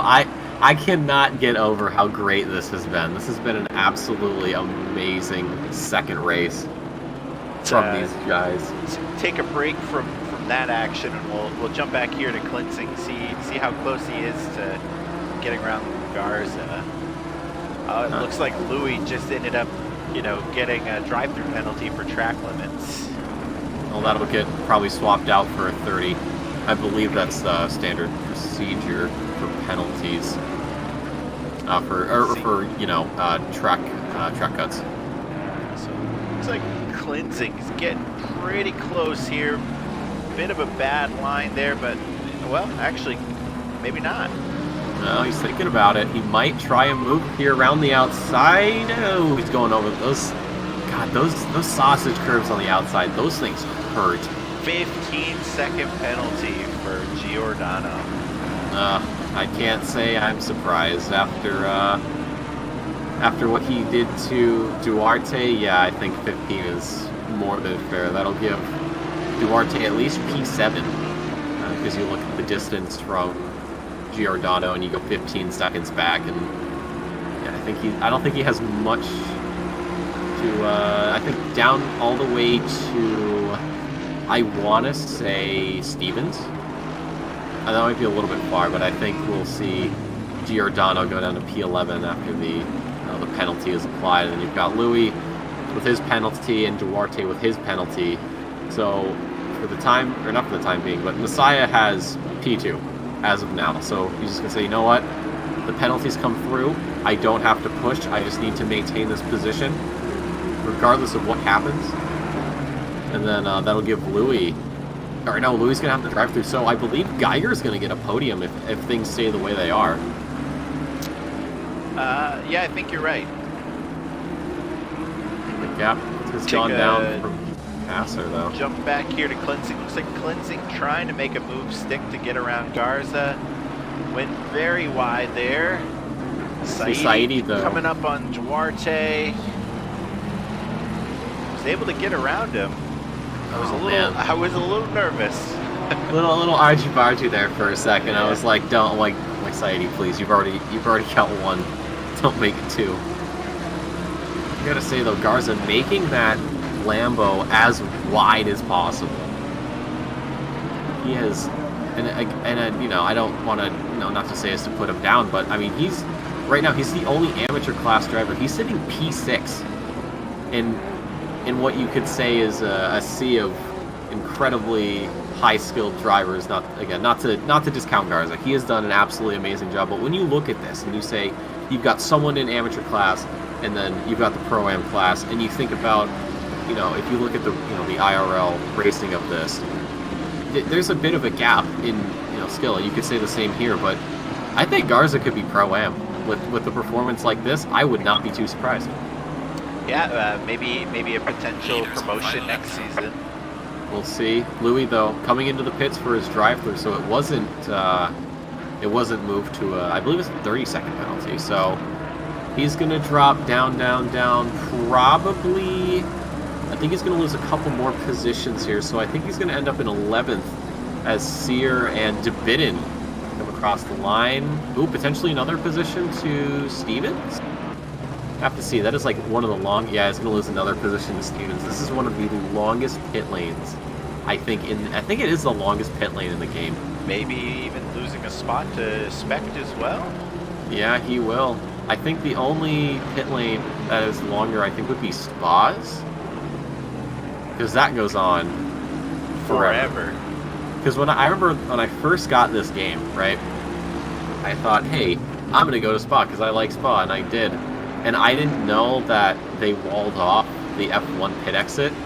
So I get to the end of the pit lane, or what I think is the end of the pit lane, and just goes straight into a wall, and I go, oh, got it, okay, never mind, sorry. Wrong class of motorsport. I mean, at least they changed it so the pit box is on the other side, so you don't, it's not like, oh, you pull in and now you spend like 8 years driving out. You just spend 8 years driving in. But yeah, I think Misano might have one of the longest pit lanes in the game. I'd have to time it, because you feel like when you come across the pit, you know, whatever, it doesn't matter. Dave Hasser, though, incredible drive, wins it here at Misano Race 2. Giordano, it's a P2, but it's gonna be way down as Lloyd Messiah getting an incredible race there from P11 on the grid up to P2. It's going to be Geiger joining him on the podium, followed by the BMW. Oh, the Saidi goes way, way off. He's going to go down the grid. So quite the eventful race here for round 2 in North America. And Spect coming across here, and Louis will be the final man to cross, but I think once penalties are applied, Louis is going to gain a couple of positions. Or no, I don't think he is. I think once the penalties are applied, so Passer, Messiah, and Geiger are going to be your top 3 here. And Garza actually goes up to P4, so incredible work from him. Go, go, go. But now we jump over to, or Dave, give us the rundown. My apologies. All right, so for the AM class on race 2, we had Garza P1, Gray P2, and for Pro Am we've got Dave Hasser P1, Geiger P2, Cleansing P3. No, that's not right. Hold on. I think people are dropping. No, it should be right. Race 2. Yeah, race 2. We did 2 of them. I think we did 2 of them tonight. I don't remember. Where's Messiah dropped out? That's why it's not showing right. All right. Never mind. Jump on over to the pro races. Yeah, we've got Murdoch currently fastest with a 34.4 in the Aston, or not the Aston, the McLaren, and then Meyer got a 10th back, also in the Aston, and then you've got Ryan Yee Green light. Go, go, go. making it 3/10. So looking at last week, Ryan Yee did come away with the win at Alton Park, so he's going to be the man to watch if I hop on over to the standings here for the Pro Finals. Ryan Yee in lead, 158 points. Hamza Golzar, P2 with 132. Thomas Pierce, 115. Renato Dornelis with 100. And then Timothy Flomger makes it a P5 with 98. And then you've got Kenneth Portis second with 91 points. Thomas Dagg, 85. Michael Landry, 80. Ryan Rasco, 75. Austin Carpenter, 70. 65 is for Tommy Kogan, and 60 is for Snell Train. Nicholas Alvarado makes it 57 points for a P13. Cameron Sansana with 50. In P14, Keith Briscoe with 45 points. Simon Solomon with 42 points. Blaine Hall, 39. And Zach Patterson bringing up the back with 36 in P18. So we do have everybody here for the Pro Finals. I know I said earlier that black was pro and white was pro am. I am wrong. So, but again, we have no safety car, so perhaps I don't think we'll see the safety car again. Like I might put in an F for the safety car. F stands for safety car because there is an F in there. So good work. But yeah, Still waiting on Big Smelly to join us. Oh, I'm sure he's taking care of the little Smelly right now. But what a race 2 for Pro-Am. That was an absolute blast to watch. Yeah, I'm hopeful that we can have something similar with this race. Have Because to I feel like I always hate when we get hot lap action going on, like right off the bat. So much more enjoyable. Oh yeah, I to have absolutely that, agree. You know, really close racing.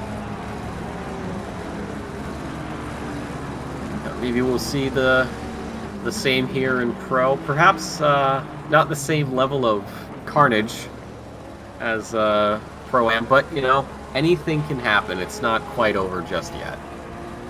We've got 2 races here again for the Pro class at Misano, and then we'll have a week off, and then we will be back next Thursday for the final race of the Sprint Series, heading off to Spa-Francorchamps, located in the hills of Stavelot, Belgium.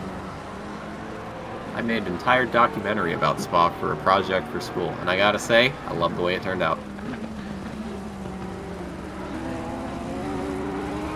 But So yeah, just checked in with Ryan, and the baby won't go to sleep. So that's the delay. okay. You know what? That would make sense. Babies do tend to have trouble falling asleep. Heck, I have problems falling asleep. I'm 23. So hopefully Ryan can join us. If not, you know, it's no big deal. It's not the end of the world. I might feel like it because, you know, we all love Ryan, but I'm sure we'll make it just fine.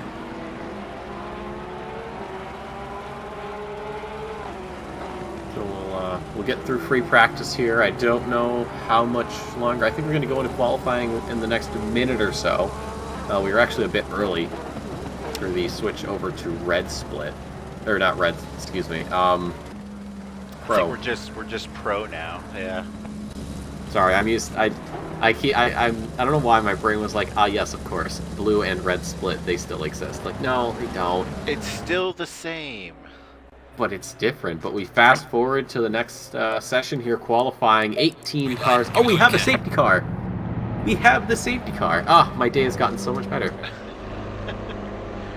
You're gonna try switching over to the safety car next season? Honestly, I probably could. I would do like sick burnouts, and then Moloch would like come over the mic and be like, "Hey, can you not do that?" I'm like, "Oh yeah, sorry." Be like, "Yeah, you're fired." She'd be like, "No." You know what? That's what I wanted. I'm going back to the booth. Joke's on you. It was all part of my master plan. So I got, there's a brain up there. It doesn't work, but it does its best. It tries, right? It does. It does try. But we've got everybody getting out for their outlap. Ryan Yee does make the first move, so he'll be quite a gap. So he doesn't have to worry about running into anybody at this point. Even though I don't drive particularly fast compared to everybody else, I always try and get out of the pits first for qualifying. Just so much nicer. I 100% agree. I do the same thing when I hop in, races. It's like, you know what? I can hop ahead of everybody else. That way, if somebody's slow, I don't die. That's fair. I feel like that's sort of anybody's goal when it comes to racing. Just don't die. Right. I'll be right back. I'll be here. We've got Brian Rasco getting out of the pits here. I think he's going to... Oh, he might come out into traffic, though. He could... I don't think so. Is the safety car going out for a lap? Safety car, you silly goose. You can't do that. Oh, it looks like... I think the safety car might go out for a qualifying lap. Oh, that is beautiful. I need to know... no, he's stopping on the pit lane. Oh, no, he's not. He's moving again. I want to know who is in the safety car right now. I want to know who that driver is. Gotta be someone from... It might be someone from Europe, South America. They got a bit of a yellow bar next to their name, so connection-wise. It has to get a lot of green dots here for North American drivers. But anyways, going back, Brian Rasco still in the pits. I don't know what that's all about. Maybe he's doing like a personal worst to first challenge. But as it stands, Ryan Yee, currently the leading driver here. He got out of the pits when he needed to. Just said, you know what? Get out there, get some rubber on the track, get these tires warmed up. Don't worry about traffic and just send it. And behind him, we've got Kenneth Portis II, potentially giving a bit of a tow to Thomas Pierce in the Ferrari. And there's a gap all the way down to Riley Murdoch in the McLaren. So Ryan Yee is going to set the pace for his first lap here as he navigates these final two corners. Not the trickiest parts to get, but if you go wide here on the exit of the last turn, it can hurt a lot. So provisional pole is going to be a 134.2. Kenneth Portis coming around. We've got the Ferrari behind him going a bit wide. It's going to be P2 a 35.9. Thomas Pierce won't put a lap in. Riley Murdoch also looks like he went a bit wide, so he's not going to gain anything. Michael Landry makes it P2 with the 45 or 35.5, loses it to Meyer, who gives Thomas Dagg P3, Tommy Kogan P4. Some Carpenter coming across P6. Briscoe goes P8. Snelltrain goes up to P6, so it's going to move a couple of people around. Zach Patterson makes it in 8th place as it stands. Hamza Golzar goes fastest with a 34.9 or 34.09, so he's the first person to break into 34s. Colin Johnson sitting 12th. Renato Dornelis, one of the drivers we've seen up front pretty much all season, makes it P3 at the moment. Nicholas Alvarado is P12. We've got Brian Rasco, who is on an outlap, will not put a time in. And Tim Brook, P8. And I think the safety car is on the move again. Who is in that? I need to know, because that is... I don't know if the safety car can put laps in. But Ryan Yee makes it a P2 after everything's said and done. Yeah, Lloyd, you could have. It's a bit of a rough race for you, but you got one more week. Try and make something happen. No Bentleys in the Pro Finals, unfortunately, no. But you know, then again, we know how powerful the Bentley is. Ryan Yee, though, a 33.7. So he breaks the 33 barrier. Kenneth Portis comes across 34. Thomas Pierce also a 34. Murdoch going P2 with a 32.8 or 33.8, excuse me. 32 would be an absolutely impossible time. So that is the second driver to make it into the 32s. Looking back a little bit, I think those are the only two drivers to make a 32. Hamza Golzar, or 33s. Man, I can't read. I'm sorry, chat.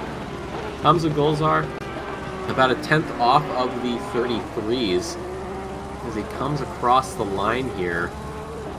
Makes it a 33.7 and P2. So drivers here a lot more deadly with these qualifying times. They have been absolutely insane. Nicholas Alvarado across the line, goes to P8, up 10 positions from P18. Brian Rasco finally getting a valid lap in, only 13th fastest.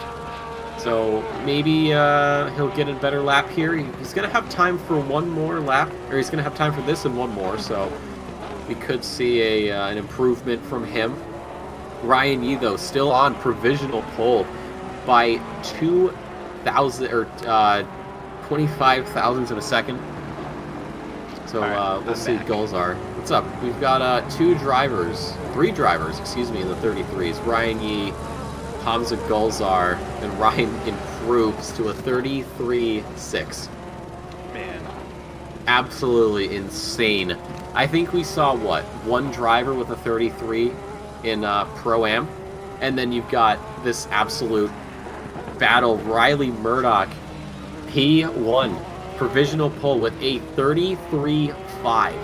He was pretty close to Ryan Yee, but then says, no, hold on, that ain't it, and just puts in an absolute monster of a lap. So this top, I'd say top five's been pretty much at each other's throats. The only other driver currently across the line, Hamza Golzar, improves but does not go up the grid. Renato Dornelis won't be able to improve this lap, so he's going to have one more shot here as a lot of these drivers coming to the end. Everybody's going to get a chance at one more lap, which is good. Brian Rasco, P14. He took a little bit of time to get a valid lap in. Will not improve, though. He's going to stay P14. And Tim Brook, P16. So Ryan Yee, about a little more than a tenth behind Murdoch, who put in, frankly, an alien time.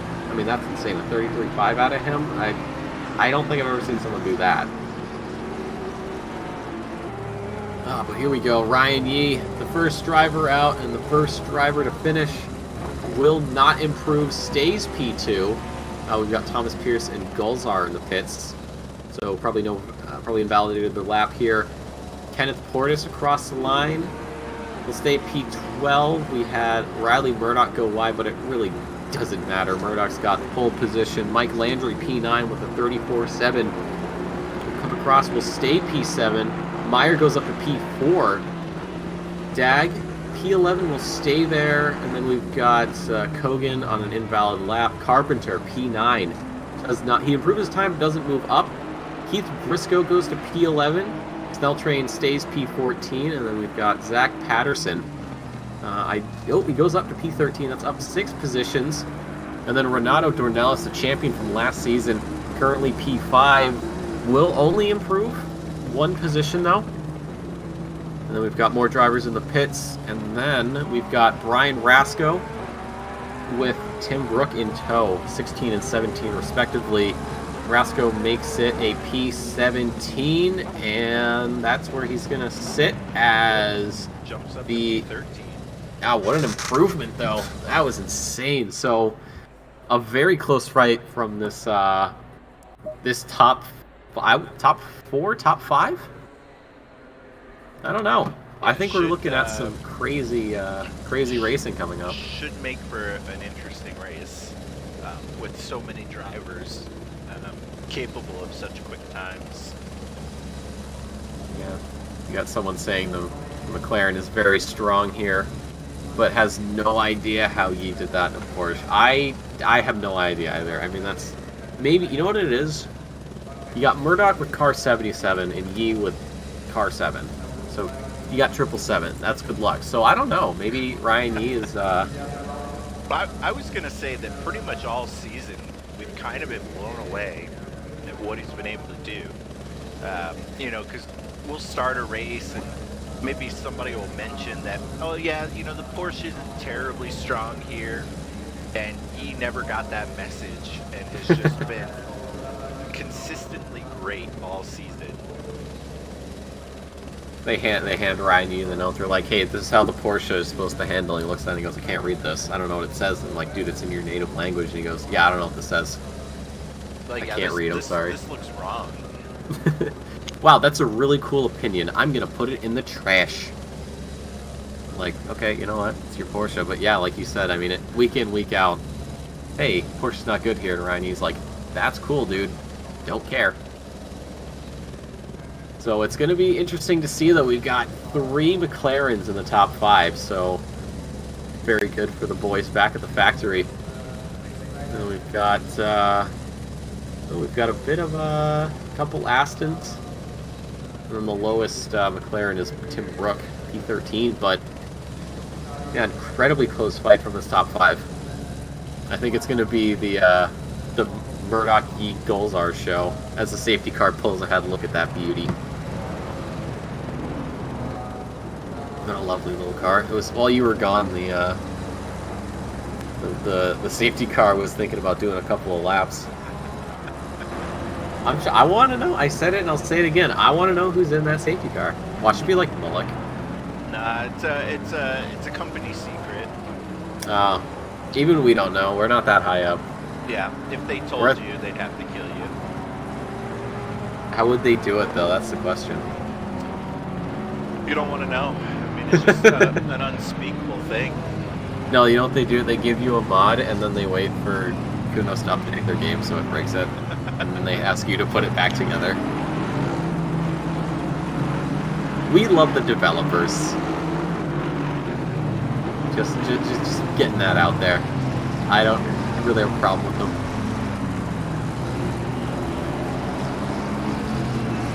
But I think for this race, I'm going to maybe give it to Ryan Yi, just because of how quick he's been. I think he has a very good shot at winning this race here. He's got a lot of work to do, though.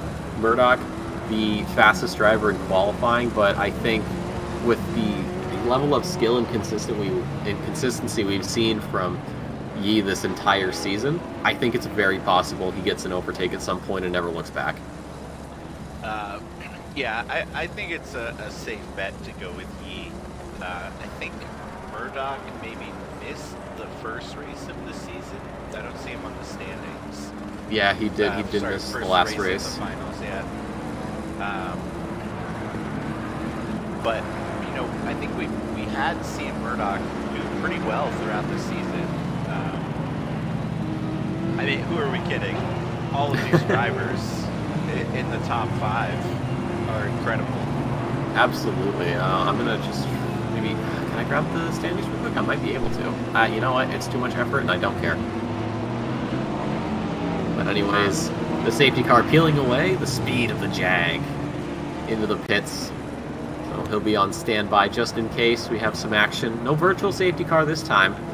These cars line up door to door here, the last couple of corners, getting ready for the start of race 1 of the North American Pro Finals. Why don't you call it to start? You know what? I think I will. Thank you, Dave. So here we go. Murdoch on pole. Yi very close behind in qualifying. They're going to try to push a little bit of an advantage going into the start of the race here. See if they can get something and then get a better jump on the other drivers. But we're green here for the first round of the Pro Finals here at Misano. Murdoch and Yi getting a great start. Gulzar as well, a little too good, in fact. It has to back out. And that's going to give Dornelis a bit of a move, a nudge there. The McLaren going off. He's going to probably have to get that position back as the other McLaren and Aston Martin pair behind them catch up. And a little bit of a bump, and Meyer is gone into the wall. It wasn't the hardest hit, so he's probably going to be fine here, as he's going to just join up with the rest of the pack here. But Murdoch and Yi pulling away already from this pack. They're saying, we don't got time for you guys. This is way outside of our pay grade. We are not going to bother. But everybody else, we've got Thomas Pierce looking for a move on Mike Landry here. He's going to go down the inside. He might make it stick. He's going to have a shorter run, and he is going to get around that Aston Martin. Now he's just got to use that Ferrari power, all of the horses under the hood to pull away here. But it's not going to be Landry backing down just yet, but that is going to open up the door on the inside for Zach Patterson to get a move there. This is going to be 2 positions lost for the Canadian. Everybody else, though, slotting in behind Zach Patterson. Ooh, no, does he keep it? Oh, no, he doesn't. He doesn't make it around Landry, so Landry does keep that position for the time being. Patterson, though, another potential move. Nope, not quite close enough. Carpenter, though, looking to pick something up. Tim Brook, though, P13 up to P10 at the moment, so he makes some places. We had Meyer going off, so it's a position gained there. And everybody else slotting in nicely. And I think we had somebody disconnect just now. I'm not too certain. But what an opening lap. Yeah, I saw somebody drop, but I'm not sure who it was. It was Alvarado. Oh, interesting. Okay. Very odd. Potentially just a disconnect from the server. I would hope it isn't anything too serious.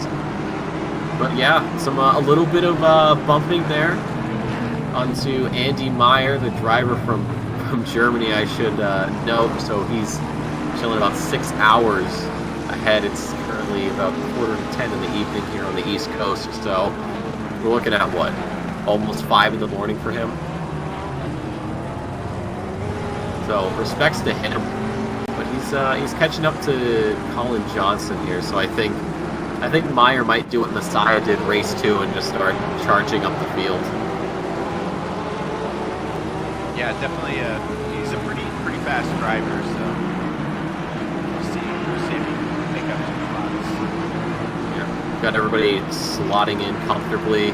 Murdoch and Yi potentially trying to use one another to pull away. I don't know how strong the slipstream is. I feel like they might have changed it a little bit. I could be wrong, but Ryan Yi trying to make up time. He had an even start with Murdoch on the lights, so we'll see how this develops. There's still 27 minutes to go here in race 1 of the North American Pro Series final. So we got some time here to see how things pan out. But yeah, everybody starting the tandem, or not the tandem, but the long line up to the front. I mean, it looks like for the most part the rest of the grid is staying somewhat close, but I mean, I feel like as expected. Oh, we've got Zach Patterson getting a little bit of a spin by Austin Carpenter, so he's just gonna take way off. So I think the stewards might let that one slide. They're like, I can let it go. And thankfully Carpenter didn't just beat on ahead. That would have absolutely been, if he does get a penalty, at least saves him from a harsher one. Looks like Mayer did pick up a drive-through penalty already. Already? The race just started. Could this be sleep deprivation? Well, as we said, well, like I said, he's I don't know if he's playing from Germany right now. I'm just looking at the flag and it's German. So I'm assuming he's from Germany, but I think the ping would say otherwise. Yeah, I was going to say that I don't think the ping is high enough. No, if it was, it'd probably be around where I'd say Dornelis is, as we see Colin Johnson going a bit wide in the back. So that'll give Andy Meyer position, but he does have the drive-through, so maybe he saves it for the end of the race, or at least not the final lap, but probably the penultimate lap. But yeah, so maybe sleep deprivation. We don't know. You have to do the drive-throughs within 3 laps. Oh, that's true. You're right. Okay, so he's probably gonna look to get as many positions as he can, and then just take the drive-through. You have Gulzar, though, getting fastest lap at 34.0, so very close to a 33. Ryan Yee, though, a 34.4 was his last lap, and Murdoch was a 34.7. So I don't want to call it yet, but we've got a bit of a sandwich going here for the Porsche driver. Looking, he's got one McLaren in front, another McLaren behind. He wants to get around one and not let another one get around, almost into the back of Murdoch, though. This is, I think top 3 is going to be the place to be. Yeah, I think they're going to keep it pretty close for the whole race. Obviously, we'll try and bounce around, but for now, I think we'll stay on these guys. Yeah, Andy Meyer in the back looking for a move around the outside of Tommy Kogan isn't going to happen, or it might, but again, he's got that drive-through to serve still. It gets a bit loose, so he's going to lose that time. So if he doesn't serve it this lap, he's going to have to serve it the next lap. Oh, I thought this was the last corner for some reason. Sometimes I forget this track has a layout that I am not familiar with, but it looks like Meyer's going to stay out, so he's going to have to serve that drive-through penalty. But look at this top 3. Only 3/10 between them. Yeah, taking a look at the last laps, Murdoch had a 134.9, he had a 135.0, and Gulzar had a 134.5. It is. Oh, I don't know. This is interesting. I think we could see Ryan Yee potentially losing a position, especially because you've had parts of this track where I'd say the slipstream from Murdoch to Yee isn't as strong, but then you've got Gulzar in hot pursuit, so perhaps a bit of a stronger slipstream here. Ryan Yee going for a very late apex to try and grab something along the exit here as they head down. Back straight, double right-hander. I don't know. I don't think he's gaining anything, but gaining is for Gulzar. As Murdoch goes a bit, little loose, almost lost it, kept it going though. A bit of, I think that might be, I don't know if he played Need for Speed Underground and played a lot of those drift events, but he certainly just came in handy. Yeah, got a little squirrely there, that's for sure. Or maybe it was Horizon 5 he's played a lot of, because drifting in that game is, a lot of people do it. It's really easy, but yeah. It's how you get more points. I know, so yeah, if you guys want to get better at ACC, get your driver rating up, get your safety rating, you got to be drifting. Alright, put that TC to 0, really cut that wheel and just stomp on the gas. Everybody knows you drive faster while drifting. Right, especially in a Toyota A86 through the small, or not the small, but the very, very narrow mountains of Japan. Delivery Toyota. Maybe that's why they don't have that in this game, because it'd be so overpowered. But Meyer serving his drive-through. Again, incredibly long pit lane, so he's gonna have quite the task ahead of him if he wants to gain any positions here as the race goes on. Our last lap, Murdoch set a 134.7, he 134.68, and Gulzar a 134.61. Maybe they're going to work together to overtake, and they are closer to one another than they are to Murdoch. As we see, yeah, Gulzar gets really close there. I don't know if he's later on the brakes, but I think they might be gaining time. Ryan Yee currently a little less than half a second back from the McLaren in front. Carpenter, though, picking up a 15-second penalty. I believe that was for the contact with Patterson. Yeah, causing a collision lap 2. Yep. Yeah. So there's that. So that'll mess him up a little bit. All right, let's look at last lap. So Murdoch, a 34.1. Okay, that's the fastest, or not the fastest lap, but it's his best. Ryan Yee, a 34.3. Gulzar, a 34.5. So now we're seeing a bit of we're seeing it swing a little bit back towards into Murdoch's favor. I don't know.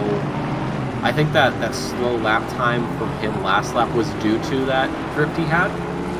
So I think once he kind of got that drift out of the system, it's just going to be head down and just bang these laps out as fast as he can. Not to jump too far ahead, but one thing to look forward to is that these guys will be reverse grid in the next race, and they'll be starting, you know, P12, 11, and 10. So should be very entertaining. I think, yeah, I think it's going to be this trio here. It's going to be them just trying to cut through everything. Yeah, definitely. Jumping back a little bit, I'm just looking around. Timothy Flomger and Thomas Pierce getting a little close. Potentially a move there, but not quite yet. We'll have to see as this race develops. And then you've got Tommy Kogan, Colin Johnson, and Andy Meyer in their own little no man's land. Yeah, race. Looks like we're pretty close here with Snell Training Carpenter, and then also with Rasco and Portis behind them. Potentially be something. Let's see. Ryan Rasco. I want to see what these lap times are at least real quick. So Rasco, a 35.4. Kenneth Portis, 35.1. So we could see the Honda overtake, and then Snell Train with a 35.5. Carpenter with a 35.5 as well, about 200ths down. And then you have Zach Patterson with a 35.59. So this could be the Audi driver losing a position or two within the next couple of laps, should things go the way they are. But yeah, Ryan Yee's a lot closer now to Murdoch, and Gozar fell back a bit, so I'm wondering if he got loose somewhere. But Ryan Yee, I don't think he's close enough for a move. I think what he'll do is try to gain on Murdoch as best he can going through this back stretch here, and then maybe look for a move a bit later. Jump back here to Briscoe and Dag. With the last lap, they were within a tenth of each other. Still just about. So if they were a tenth apart, and they're currently just a bit of a 3/10 gap. So we could see that come down in the next few laps. We'll wait and see how that pans out.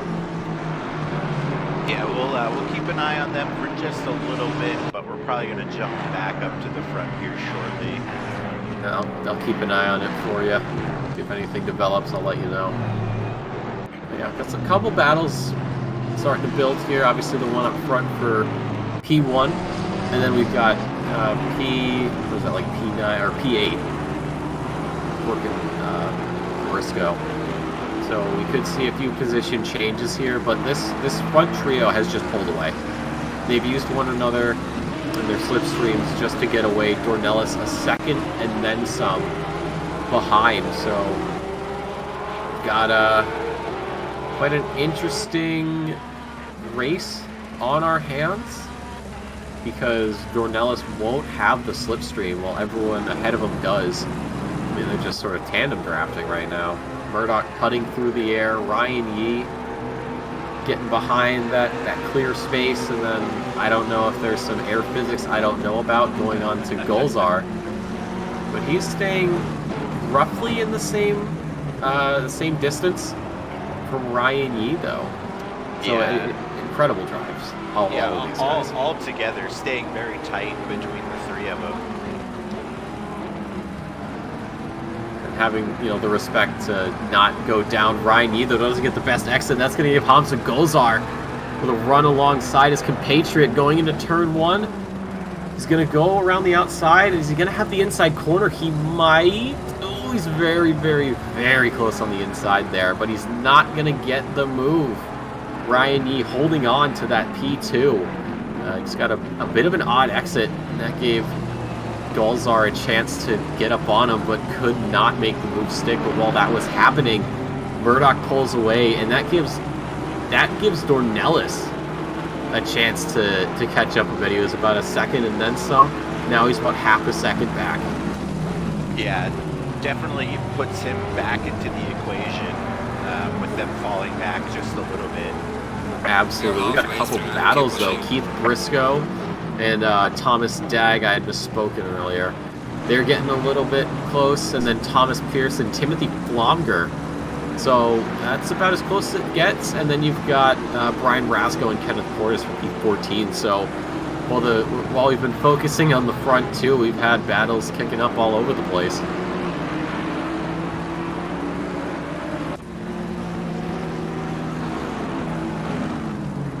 Good. Nobody's really close enough for a move, though. They're all starting to try and get those gaps down as low as possible before going for a move, or at least hoping the driver in front makes a mistake. But we'll keep an eye on all of these as the race goes. 14 minutes to go here. Race 1 in the North American Pro Finals. Golzar still with that fastest lap, though. I mean, that's a monster lap, a 34.0 on race pace. Incredible.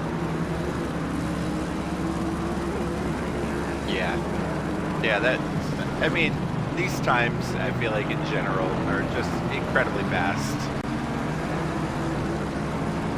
Yeah, I mean, to compare it to Pro-Am, you know, you really do see the skill differential in these divisions.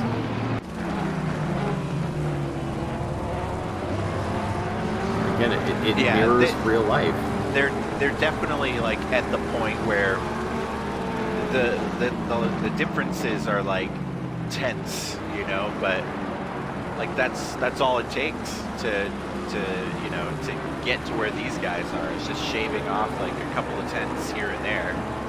It adds up. You know, you wouldn't think that it would add up, but I guess it does. Yeah.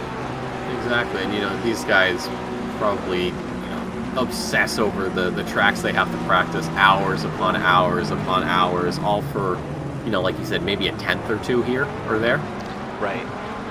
But string it all together, and you know, then you start getting to these numbers of the, you know, low 134s, high 133s.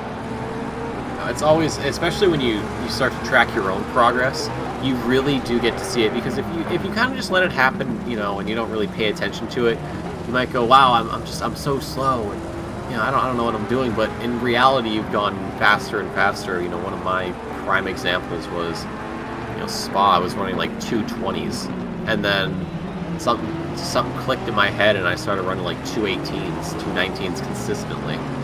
And I can look at it from my rookie season, and I can see those 220s. And then the sprint season, I made it a 219, 218. But Ryan Yee, though, having to go defensive here into the turn, into the left-hander, excuse me, for Golzar, who got a bit of a run. But that is going to maybe give the McLaren driver the inside line here, the two Canadians going at it. And it's not going to quite come to fruition, but he's still incredibly close. Looked like he almost kind of like aborted out of that turn to try and get tucked back in behind Yee. It seemed like maybe he didn't like what exit he was going to be getting. Probably not. To just live to fight another day, or another turn rather. Incredible moves. And again, that does give Riley Murdoch a bit more room to breathe here. While those two are busy going back and forth, he said, I want none of that. He's like, I don't have to care about what's behind me right now. I got to worry about what's in front of me. But excellent display of skill from those two, keeping it clean. Yeah, and I feel like we should even jump back to Dornelis as well. You know, he's been slowly closing the gap. You know, it helps that the two guys in front are fighting so much.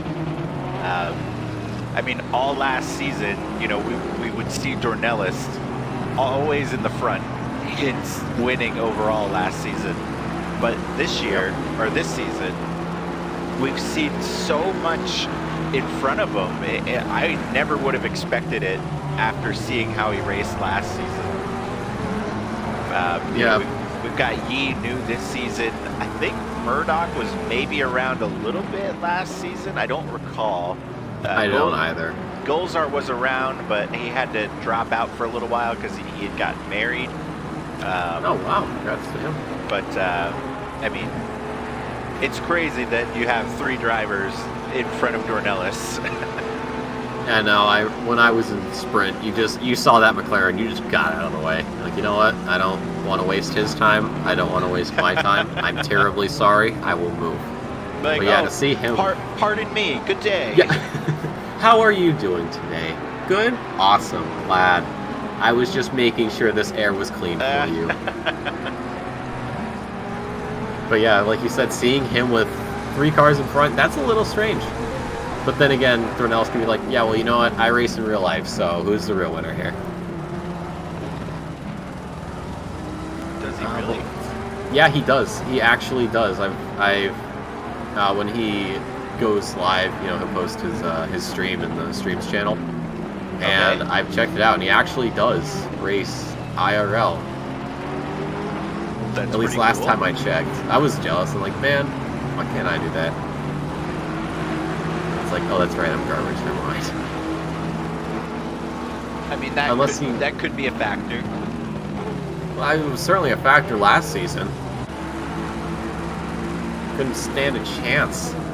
You know, you did what he said and you didn't question it. You're like, okay, you're all right. You're the man in charge. I'm not. Looks like Dag here potentially trying to get around Briscoe. Very, very close. We had Longer and Pierce. Pierce tried to line something up, wasn't quite there at about the same time you were looking at Briscoe. So, if only we had multiple camera angles, we could commentate on all of it. Be a cacophony of voices, but you know. Yeah, we need like 5 computers like Mullick has. Then you can have different cameras for different parts. You know, follow 2 separate battles. Here's what we do. We one of us gets a plane ticket, goes to Australia, finds Mullick, uses his PC. Or PCs. I think for Mullick, you got to go to Tasmania. Oh, is he? Oh, that's right. Is he Tasmania? That shows how much I know. But anyways, we've got Kenneth Portis, Tommy Cogan here. A little something about 3/10 between the two. A bit further back. Tommy Cogan's last lap was a 35.8, and Portis was 35.7, so about a 10th up. A little bit less. Yeah, actually, it's about a 10th and then some. So we could see a move there. Brian Rasco, though, getting close to that Audi. And then, again, Keith Briscoe, Thomas Dag. You go up, looks like Pierce. I think Pierce has gotten around Flonger finally. Yeah, he was behind him for a while. So the Ferrari gets around the Aston. Happened while we were browsing the selections, as it were. Brooke just looked like he almost started spinning out. Easy save, easy life. Yeah, well, let's see this. Get your deja vu's ready, chat. No, never mind. It wasn't much of a deja vu. It was more of a dege. This song started playing and he had to hit pause. It's like, nope, we're not doing this today. I'm popping up front here. Ryan Yee, Ryan Yee and Gulzar. Gulzar's close to the gap here, but you know, if last lap's anything to go off of, it hasn't come to fruition. Who is that? That is Keith Briscoe going off, spinning out. What has happened there? Jumping back a little bit. Oh, he just, yep, too inside much of the curves. curve, and he took Dag with him. Ooh, looks like Dag got out of that one fine. Yeah, was able to recover. That could have ended a lot worse. With the angle he was at, that could have been absolute disaster. See, Gulzar again, incredibly close. He's just not close enough. Did Ryan Yee just close that gap? I mean, all 3 of them. I mean, this is insane. Oh my god, this is incredible. Ryan Yee is closer to Murdoch than Gulzar is to Yee. I don't think we're going to see a move. If he goes for a move, it's going to be incredibly brave here. Gets a bit of a better move, looking down the inside, but Murdoch closing the door. Oh, this is going to get crazy as we come up here. I think 3 more laps around this circuit for race 1. If Ryan Yee doesn't go for something now, he is absolutely cooking up a move for the final lap. But he's also he's trying to see what's in Golzar's kitchen. You know, does Golzar have Gordon Ramsay in his kitchen telling him what to do, or is he on his own? Like, this is garbage. You donkey. Gordon like picks up 2 tires, just like puts his head between it. What are you? I'm an idiot car. Oh man, this is looking great. And then, like you said, reverse grid. It's gonna get a lot more hectic going into race 2. I feel like it's gonna be pretty spicy. It is going to be. They all might go for something. Murdoch has been pretty much defending this entire race from Ryan Yee. Ryan Yee's had to defend from Golzar. I think Golzar's just been on the attack the entire time as he's later on the brakes to catch up. Oh, God. This is absolutely incredible. This is absolutely incredible. And again, coming down the backstretch, Ryan is closer to Riley, but he's got a much better chance now. He's lining it up. Maybe going for something here into the turn, but not quite, almost loses it. Oh my God, he's getting so close to this McLaren. He is absolutely giving Murdoch a taste of what is to come here in the final laps. Oh, it is going down. Tommy Kogan and Kenneth Portis, though, battle for 14th. Getting really close. So Golzar making a move to get around Yee. Gonna have that inside line for the next turn. Oh, Ryan's fighting back, so and he's gonna have the inside, and he's gonna keep that P2. Lost it for just a moment, pulls over to the side, a very late move, probably catching Golzar by surprise. Oh man, does Ryan have a chance? Does Ryan Yee have a chance for a P1, or is he gonna set up for P2? I mean, as close as they get, it just makes it so that Murdoch can pull away. Yeah, about 8/10, or well, probably not 8/10. It's probably a little bit too much. Back here. We got a little gaggle here going on. Patterson, Rasco, Kogan, with Portis trying to catch up for looks like P12. So they're looking to try and get something together. I think the most realistic option here for a move would be Rasco, seeing as he's closer to the Audi than anybody else. But, you know, things could happen. He could spin out. He could lose some time. But, yeah, other than that second and third position, that's about as close as we've gotten for anybody else at the moment.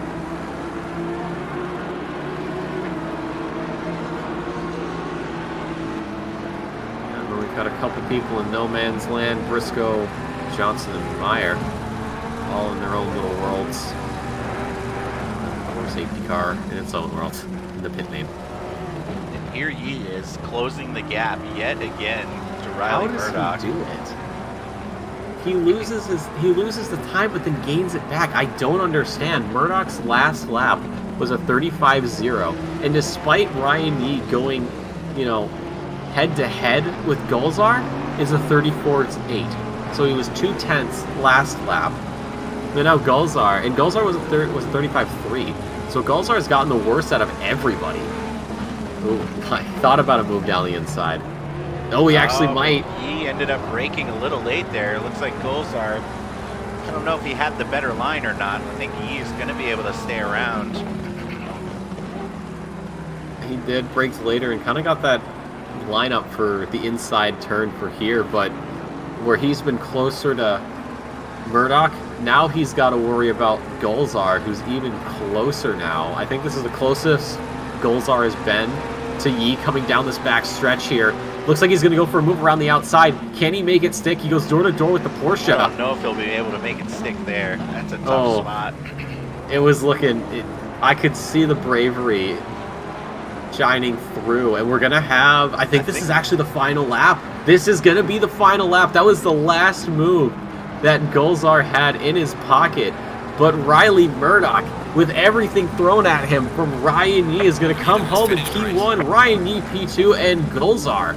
The last step on the podium is going to be a McLaren 1-3. Renato Dornelis making it P4. And then Thomas Pierce rounds out that P5.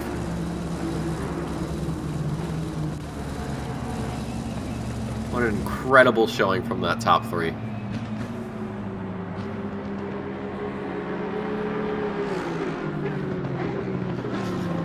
Yeah, I like I said, I'm pretty excited to see how that shakes up for the second race.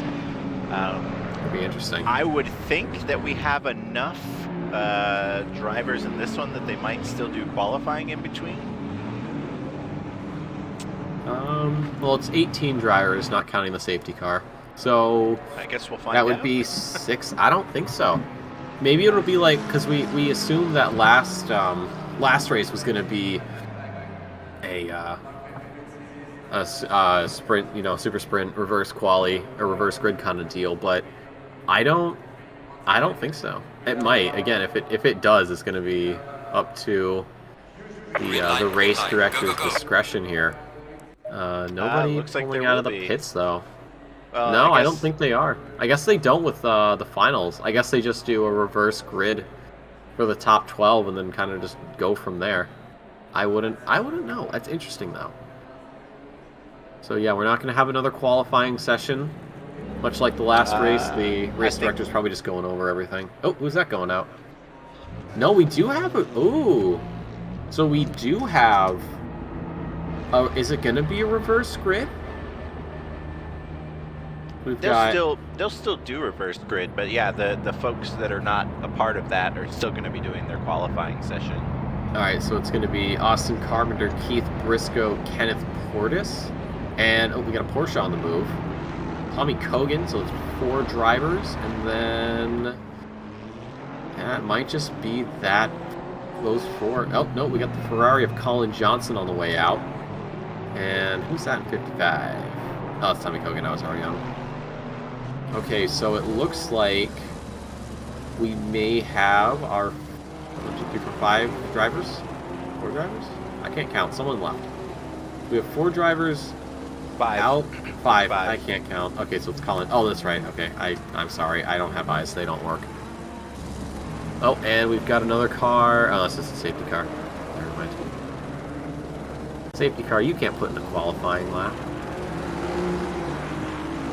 We've got 5 drivers out on track. So I'm guessing somebody who was part of that bottom 6, maybe, or part of that top 12, left.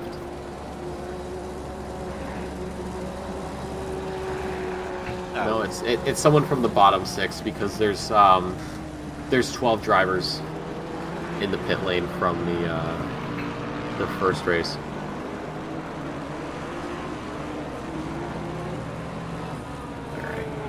Here we go, though. Austin Carpenter was the first one out, so he'll begin his first flying lap, followed by Keith Briscoe, Kenneth Portis, Tommy Kogan, and then there's a bit of a ways back to Colin Johnson, who was a bit late to the track. I'm guessing he was I don't know, out for a tea break.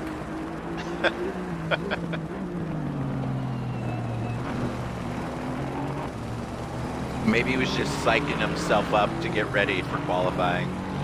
Yeah, he like hops out of his chair. He's like, yelling and hopping, like pounding on his chest. Like, you got this! You got this! But we'll have to see here as these 5 drivers gearing up for their qualifier, their first flying. Austin Carpenter, though, does go wide, so he's gonna lose that lap.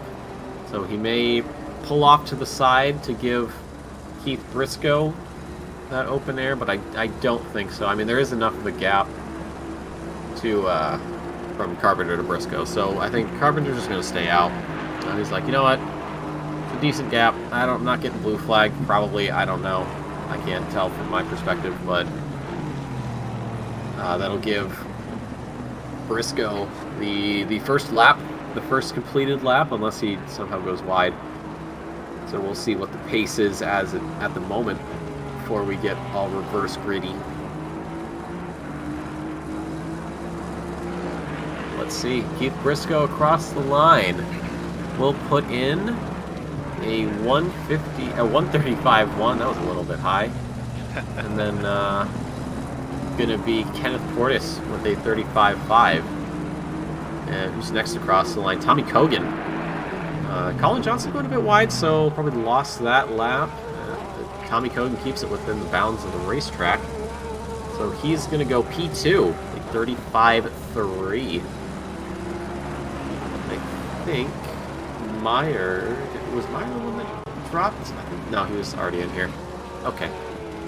And Colin Johnson, again, does not have a flying lap set yet. Has gone off track, so... His lap times were deleted, same with Austin Carpenter. But as it stands, Keith Briscoe, provisional pole, at least for the last 5 spots on the grid, a 35.1.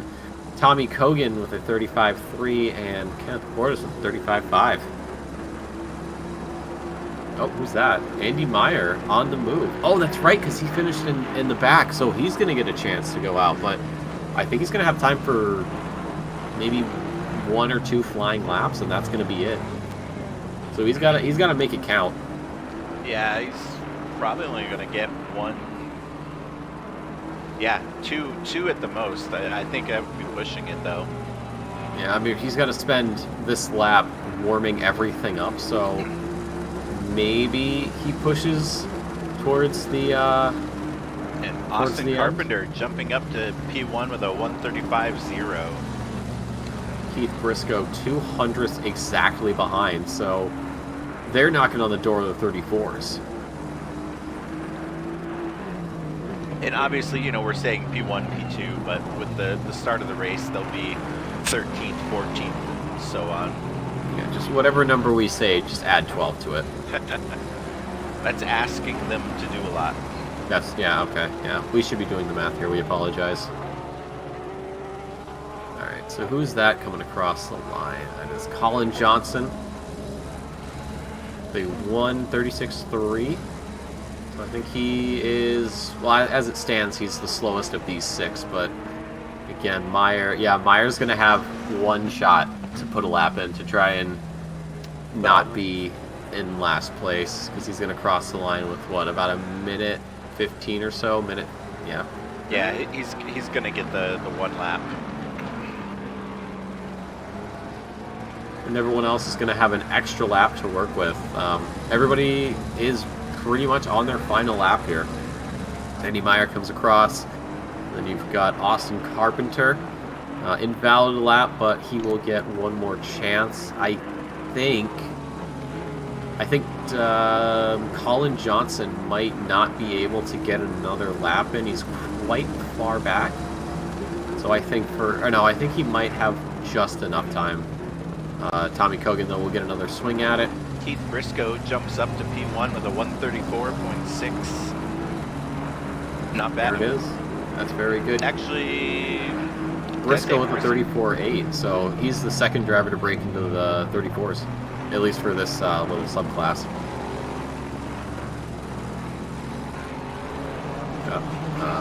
Let's see. Oh, Tommy Cogan, hold on. P2, 34.8 as well, so, or not 34.8 as well, but 34.8, so that's a very good improvement out of him. Someone just came across the line, 176. Colin Johnson made it just in time, so I was wrong. He is going to get 1 more lap, as we had Kenneth Portis going off, so he's done for this qualifying session. A 34.6 is the time to beat for these drivers on track right now. Andy Meyer, though, has kept it clean for the majority of this lap. He's still got a couple of corners to navigate, yet to set a time here. But he rounds that final corner to the line, and he is going to set a P4 with a 35.0, so very, very close to that 34 mark, but not quite. We had someone go into the pits. It was, I think it was Carpenter. Yeah, it was Carpenter. So he must have gone off. Briscoe as well going off. He's got an invalid lap. So the only drivers we've got left to worry about is Tommy Kogan and Colin Johnson, P2 and P6 respectively. We'll have to see if Tommy Kogan can perhaps hop up that that almost 2/10 deficit and snag that P1. It won't really matter though. A little wide there, yeah. Well, there you are, Kenneth Portis on top for these 6. But again, it's the reverse grid, so they're all going to drop 12 positions. So, well, we gear up for this this second race here. See if it can hold a candle to the race we saw before. I don't know. They've got a lot of work to do. Yeah, you know, I agree. Pro-Am really said, you know what? You guys might be the top division. Doesn't matter. Yeah, we're gonna show you what racing is like. They brought the entertainment value this week for sure. Oh, absolutely, definitely worth the 2-3 week hiatus we had. Right. Everybody was itching to race. I know. Oh my god. I remember last week I was like getting ready. I'm like, oh, we got a race, and then it's like, oh, we don't. Okay, sorry. Yeah, that threw me off. I really thought it was supposed to be last week. And I was low-key upset. I had mentioned to Ryan, I was like, oh yeah, you gotta be around for the stream this week? And he was like, it's not this week, it's next week. And I was like, no. That's what that was the exact same thought I had. And then I checked the Discord and it's like, yeah, no, we're not doing it this week. We're not gonna let NA be another week ahead. That's not fair. we gotta let EU and AP catch up. Yeah. But what can you do? It's just the nature of some of these updates. They happen at the least favorable times. Happens in every game, not just ACC. But seems to always happen in ACC just before the AP races. maybe Kunos has it out for the AP region. You're like, you know what? Nah. I mean, at least with NA and EU, it's always like, oh, the update came out and we have an extra day. Okay. I don't know why this is such a big deal, guys. Like, just be a day ahead. Like Landry in the pits. Yeah, he didn't hit drive quick enough. Landry, how could you? I don't know if you've got chat up right now, but we got PJ saying anyone with more valid laps than invalid laps at Misano isn't pushing hard enough. That's very true. That is incredibly true. But then again, I had the same sort of more invalids and valids, and I'm still slow, so I'd have to slightly disagree. All right, here we go. Let's see if they can get a straight line going. What do you think? What do you think, Dave? Doubt it. What? Come on, you're really doubting these guys? Yeah, it's never going to happen. Patterson flashing the safety car. Don't do that. It's not nice. They're too used to turning, you know. They can't go straight. I don't know. We've got Thomas Dag there giving the back end to Snail Train a little kiss. I don't know. It's looking pretty good. Don't get your hopes up. I mean, look at where the safety car parked to begin with. I mean, there's not enough room No, it's there. relatively straight. I mean, all things considered, it is relatively straight. Nah. No, it was, Dave.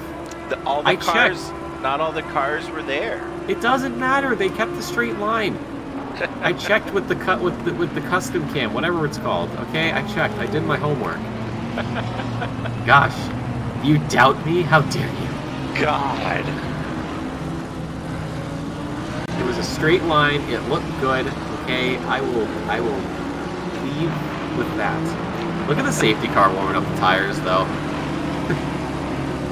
Was doing a little bit of dancing with Patterson there and Rasco. Another cold night there. 14C at Misano. Oh yeah, what's that in Fahrenheit? Like 50 something? 57.2. I'm like really good at guessing sometimes. Probably explains why all my tests are not failing. I just guess half the time. That's what I do. It's like, oh, no, this is probably right. And it's like, oh, it is right. Perfect. When in doubt, Charlie out. It's always C. I thought you were gonna say when in doubt, flat out. I was about to say, like, that doesn't. I don't think that applies to the test. Yeah. It's more of a rally thing. Yeah, that works for testing. What would flat out be? Just filling out as many answers as you can in as very quick of a time as possible. Oh yeah, man. Yeah, definitely. You finished this test in 10 minutes. When in doubt, flat out. What? They're like, no, I don't think that works. This is a math test that requires you to like show your work, and it's like flat out. You wrote George Washington for question 8. Alrighty, so we've got everybody getting double file here, coming around the final turn. We've got Zach Patterson, P1, Rasco, P2, Snell Train, P3, Dag, P4, Rook, P5, Flomger, P6. I hate that they're not lined up in the right numbers because of the safety car, but Yep. Green light, green alright, light. we've got Go, go, go. green. Looks like Patterson was able to get a decent start. We got pretty close to Rasco there, trying to get over. Let's jump back here. Oh boy, oh, it's Snell all kicking Train. off. Oh, It's Snell all Train kicking off. getting Oh, hit by 4 or 5 Dag. cars Oh. involved. And the safety car is on the move, I think. Yeah, I think Yeah. so. Yeah. All right. No, play on. Maybe? Michael Landry getting out of the pits. Yeah, no, they're racing. They're still going. Wow, okay. Let's see who was in front. Patterson. All right. See where everybody kind of landed there. That's a very messy start. It's chaos. 5 cars getting involved. I think it was the acid of Flomger that got in the back of, I want to say, Rasco. No, I think it was Snell Train. Oh, you're right. Yeah, it was Snell Train. Yeah, the green Yeah. Lamborghini. Yeah, and then it So- all just kind of went. Already, we've got Yi up to P5. Golzar P6. Murdoch P7. So they're on the move. Yeah, The boys are coming in. yeah. They're ready to race. Yeah, Zach Patterson and Brian Rasco trying to get away as best they can. They got about a 3-second gap there down to Tim Brook and Thomas Pierce. But again, you've got to worry about Ryan Yee, Golzar, and Murdoch, all of whom incredibly close. Murdoch almost going into the back of his compatriot there. Okay. I don't know. This might all start kicking off here. We've got Thomas Dag in the pits. I'm guessing for damage. Yeah, it looked like he hit somebody with the front of his car, and then he also got rear-ended pretty hard. Yeah, that'll do it. But, Patterson, Rasco starting to pull away a little bit here. As Ryan Yee trying to get away from Golzar, he's pulling up to Thomas Pierce in the Ferrari. I would say he flashes lights, but he's not blue flagged, so gets to. Yeah, no flashing, no lights, and no OR. No. I mean, I think I did it to someone once because I'm like friends with them. I'm like, hey, what's up, dude? I think for a blue flag, you can do it once. No, I think it's 3 times. Oh, okay. Yeah, it's 3 times, and then if you do it, I think after the 3rd, they like give the person a head warning or a penalty or something. I don't remember. They may have updated it. I haven't checked the rulebook. I haven't checked with anybody on the stewarding team or even the race director side of things, but I'm fairly certain that is what happens. Thomas Dag, though, getting out of the pits just in time for us talking about blue flags, as I think he might have to deal with that lovely shade. So we got PJ in chat saying that Murdoch said that he chose the used set of tires at the beginning of race 1, and that's why the pace wasn't where it typically is. Like he wasn't able to pull ahead because he was on used tires.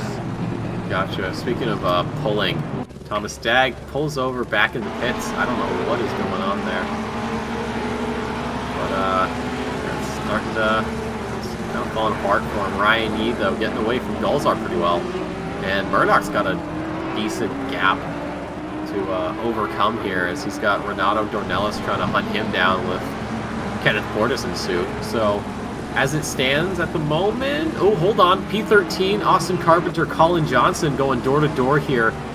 Colin Johnson tried to go for a bit of a switchback to go into this right-hander. He's going to pull out way too wide, almost let Snell Train through. Going to let him catch up. They got this run down the back stretch. Snell Train very, very close to this Ferrari in front. He's actually got a very good slipstream, so he could potentially go for something here. The two Italian cars getting ready to do battle Snell Train down the inside, and that's going to send Johnson wide. He didn't have to do anything, just a little bit of psychological warfare, and Tommy Kogan going to pick up a position as well. Timothy Flomger on the side, though, getting a 10-second penalty for that incident during lap 1. Yeah. The big sad.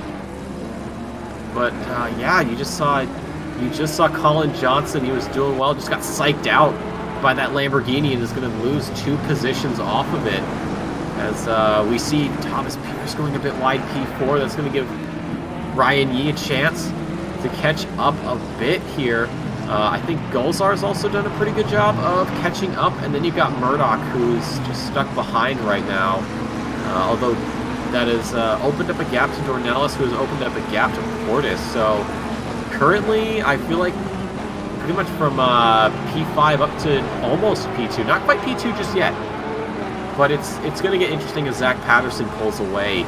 But I think, yeah, P3, or I don't know, maybe P4 is Ryan Yee sizing up that Ferrari again.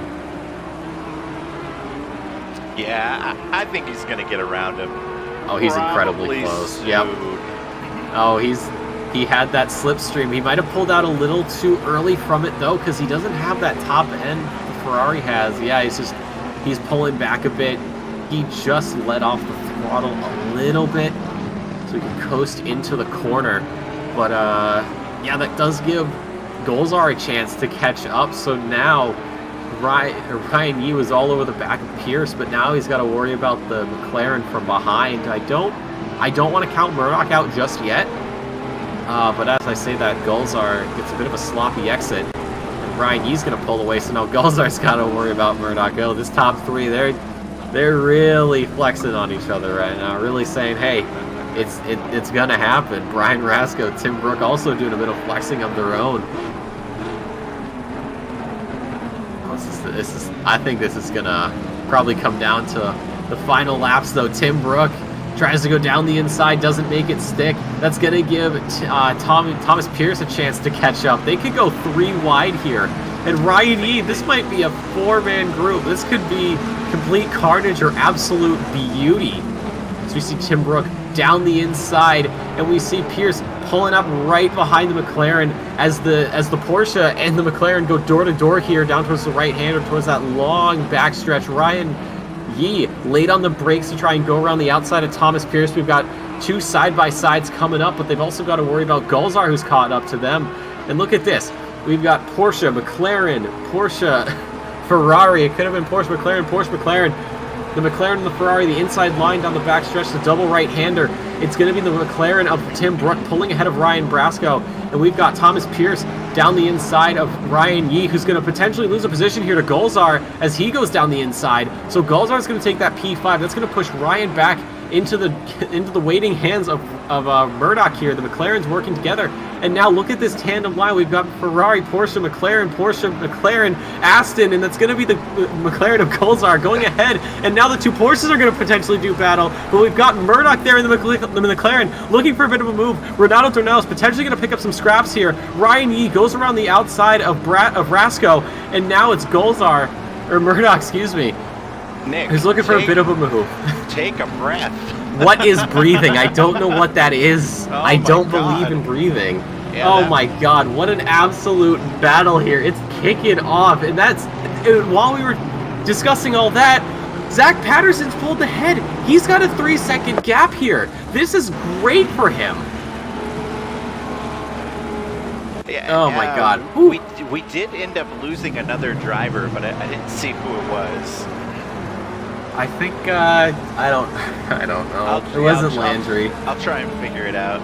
Whew, man, that is, oh my God, that was amazing. I think it was Andy Meyer. Yeah, it was. Yeah, Meyer's gone.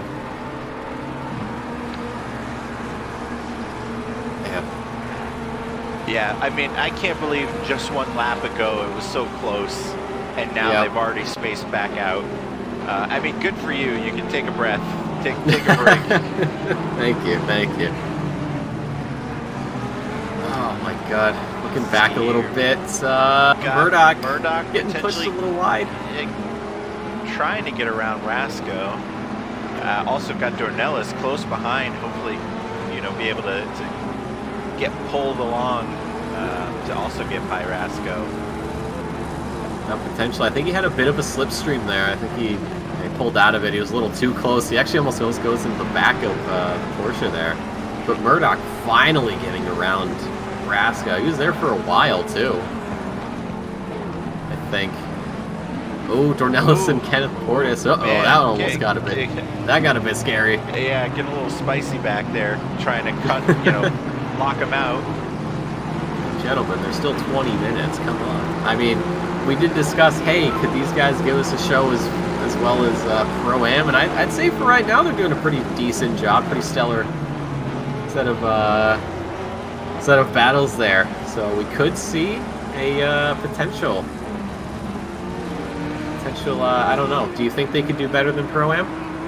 I mean, it's getting pretty good. I feel like there's a possibility. I mean, they're still all together, you know, Gulzar, he, Murdoch. They're not as close as they were in the first race, but, you know, we still have 19 minutes to go. Plenty of time. You know, we've got Gulzar and E pretty close here. And I think Murdoch is going to be able to catch up, especially where these guys are stuck behind Pierce. I mean, even though looking at the last lap, they're all really close in time. We've got Brook at a 1:34.5, Pierce 1:35.0, Gulzar 1:34.7, Yi 1:34.6, Murdoch 1:34.4. I think, yeah, Murdoch currently does hold fast lap. He's the only person to break into 33s. I don't think anyone else has that I've seen. But yeah, this I think 3, 4, 5. I think that's going to be maybe the place to be, and then maybe 7, 8, 9, 10 perhaps. So a couple battles. And then we've got 13 in the back though, Snell Train and Kogan. Trying to get everybody a little bit of screen time. You know how fun it can be. But that's we got 3 battles, getting ready to maybe go at it again here in the closing stages of this lap. We're just about getting to the halfway point here, a couple more minutes. So we'll have to see how things develop. We'll keep an eye on all of it. Yeah, see what we can find for some battles going on.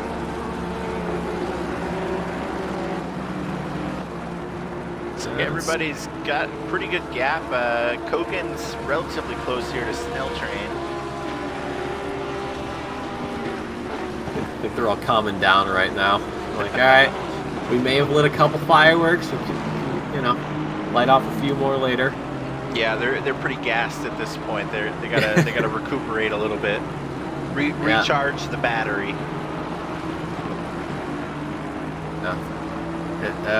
I'm ready. I need more of that. I need more of that excitement in my life.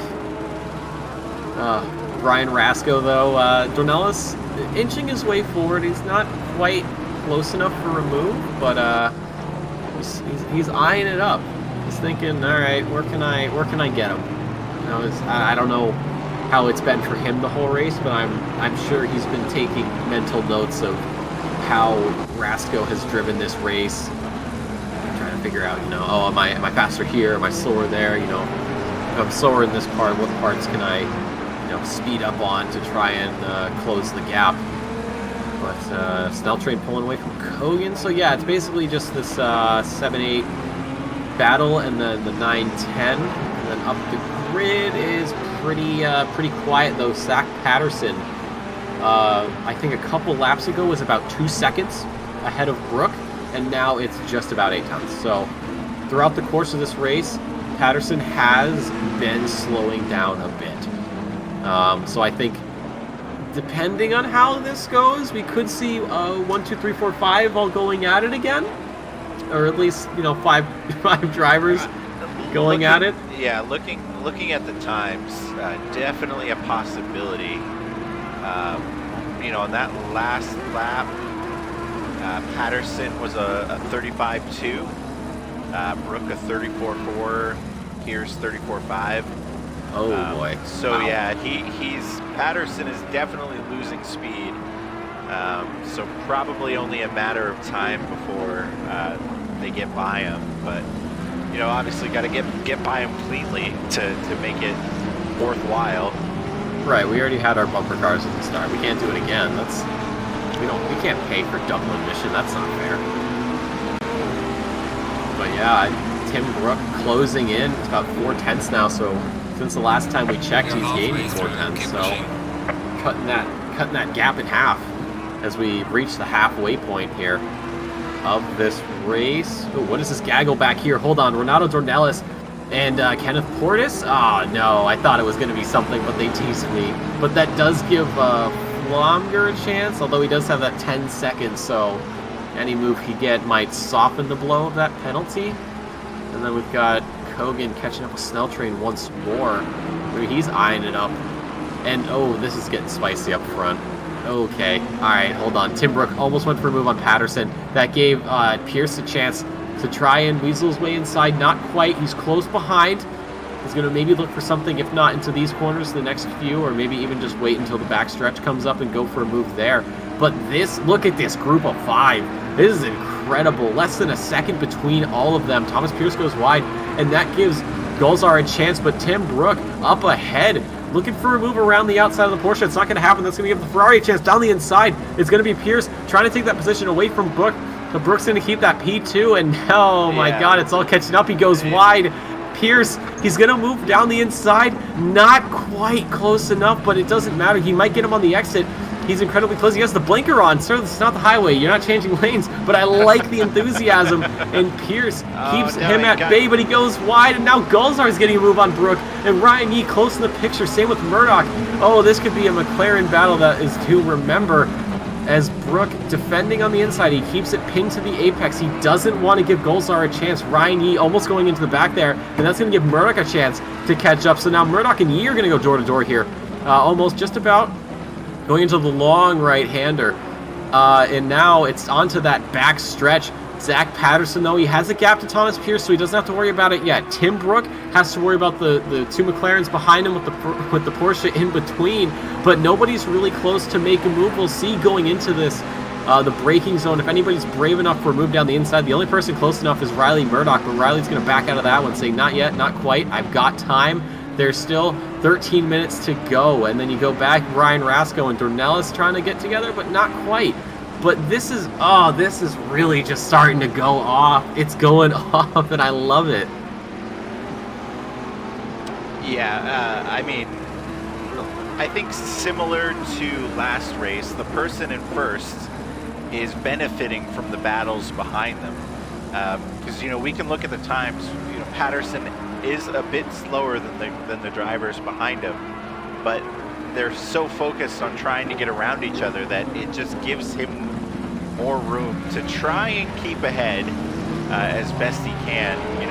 Looking at it here, Pierce a little bit faster than him last lap, but still just can't get quite close enough with everything else going on. You're 100% right there. It's, Patterson, well, he has to worry about what's behind him, right? But all these other drivers, they got to worry in both directions, right? So now they're splitting attention, and it's a whole thing. It's a whole thing for them. But they've got their lead pack going on, and we've got a little bit of a battle here in the back, maybe coming to fruition here in the coming laps. 7, 8, 9, and then potentially the 10th of, well, not really the 10th of Flomger, because again, he's got that penalty, and we did see Colin Johnson picking up the penalty, and now he's back in pits. He had a drive-through penalty. It looked like he was taking care of the penalty, but then decided when he got out of the pits to just teleport back. But it looks like Dornelis maybe going to go. Oh, no. Oof. So Rasco had gone wide, but when he came back onto track, came just a little bit too spicy there and ran into Dornelis. Yeah, racing incident. I don't think it's anything more than that, but we got to jump back up front. We had Pierce almost go for a move down the inside of Patterson, who almost lost the back end, but he caught it, and now we've got the McLaren of Brook trying to get alongside. He was alongside the Ferrari for just a second, has to pull back. Gulzar, though, we're trying to keep up, and he's got to worry about the Porsche of Ryan Yee behind him. We may see some more moves here. Ryan Yee trying to go to the inside. It's going to be Murdoch pushing him, or it's going to be Gulzar, excuse me, pushing him way down the inside, but that's going to give Ryan Yee the inside corner. They're about the same on the brakes. Looks like Ryan's trying to minimize the amount of time he's braking and trying to make that corner as short as humanly possible. Thomas Pierce, though, doing battle with Tim Brook, might look around the outside. Same with Ryan Yee, but it's not quite close enough. But speaking of close, these guys are close enough for the slipstream to take effect. We could see a move here. Looking around, we just see Brook keeping about the same distance to Pierce. Gulzar and Yee about the same distance as well. So I don't think these drivers are going to go for a move. But Dave, as you had just said, because these guys are fighting so much, that's giving Zach Patterson a chance to pull away, and that's exactly what he's done. Right, exactly. And like I said, even looking that he is driving slower than them, the fact that they are battling so much, it just gives him the space and to just mind his own business, stay in front, and just let them duke it out behind him. I mean, it's working for him so far. Let's hope he can keep it up. I don't know. Pierce getting an excellent run out of there. So I think what's been happening is Pierce is going for a move on Patterson, right? But Patterson does something that Pierce isn't expecting. Pierce has to slam on the brakes to try to avoid contact, which pushes him back into Brook. So now he has to worry about keeping Brook behind him. And then while he's doing that, Patterson pulls away. Patterson makes a mistake. Pierce catches back up. Rinse and repeat. It's been like that for the last few laps, I think. Right. And then you pull back. Pierce, like you said, I mean, if Patterson is doing something somewhat unexpected, Pierce then has to quickly react and, most likely slowing down because of it, then falling back into the battle with the people behind him. And exactly like you said, rinse and repeat. It's the name of the game. I don't want to assume that it's part of a plan, but you never know with these drivers. Maybe if they don't know their plans, no one else can, and that's like a tactical advantage. Oh, maybe. I mean, I think this one's going to come down to the wire. Oh, absolutely. Yeah, Pierce is going to... If Pierce doesn't get around Patterson in the next 2 or 3 laps, he's going to just start getting desperate and going for, I wouldn't say insane moves, but probably questionable ones. Not so much in the sense that he's going to take someone out, but in the sense that should it play out slightly differently, he may end up with a penalty. Although he does get closer to Patterson. But yeah, like you said, it's probably going to come down to the wire. It's going to be one of those last lap moves. We got Brook here trying to get around Pierce, but not able to stick around the outside. That's going to push him back towards Gulzar, which is going to somehow push Gulzar back a bit, which brings Ryan Yee up. And oh god, it's just a whole thing though. And now we've got Brook getting a bit impatient, and he's going to go down the inside of Thomas Pierce, and he's going to take that P2 finally back again in the position he wants to be. And now Gulzar's going to look for a move on the Ferrari, and it's going to be the tap. No. Oh, it was bound to happen. Oh, and Thomas Pierce ruins the chances of Tim Brook, but he's going to give that position back. He's going to say, what, I spun you, or not spun you, but I tapped you out. That wasn't fair. And now... And so, again, we look towards Patterson. 1.7 seconds of the battle behind him. Oh my god, that it's beautiful. And that mistake by Pierce creates an even larger gap for him. That might secure it. That could potentially secure the win for Patterson. Should he, keep everything the way it is. Because if we look at the standings, right?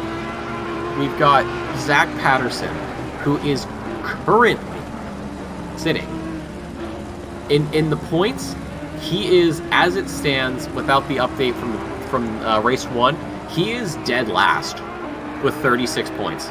The next person up is Blaine Hall, who isn't even a problem for him because Blaine Hall isn't here. Right. So then you look, Gulzar is not only second place overall in the standings, but he's second place in the race. Thomas Pierce was third. Now Thomas Pierce is back. And then you look at Ryan Yee. He's first in the standings, third in the race right now. And again, we have to factor in the update whenever we get around to updating the points. But you have the driver who's last place in points, currently sitting in P1 with the driver in second overall right behind him, and then the man who's currently leading this finals series in P3. So it's all just this it's like a cacophony of insanity, and I love it. It's insane how this race has turned out. I don't think we expected Patterson to sit up front for this long. He's got 3 more laps to work with. He's got 3 laps to keep Gulzar and Yee behind. I mean, Gulzar has been incredibly quick. Gulzar's last lap was a 35.6. Patterson's was a 35.2. I don't know if that was like because of an incident or something, but then you look to Ryan Yee, a 35.4. So I think that these two are getting slowed down by Patterson, who then effectively forces a defensive play out of Gulzar to keep Yee behind. But with Yee losing the back end a little bit, now he's got some breathing room. But we can't call anything yet. This is really coming down to the wire. Yeah, we've still got quite a few laps to go. Ooh, 31. So Pierce's penalty is coming through now for the tap on Rook. I think it was a 10-second. Let me double check. It hasn't popped up in game yet. Let me check for you. Yeah, 10 seconds. Yep. Hurts. Right. You hate to see it, but it was such a great battle. Up until the tap, phenomenal racing, absolutely brilliant out of all of these drivers. Seriously.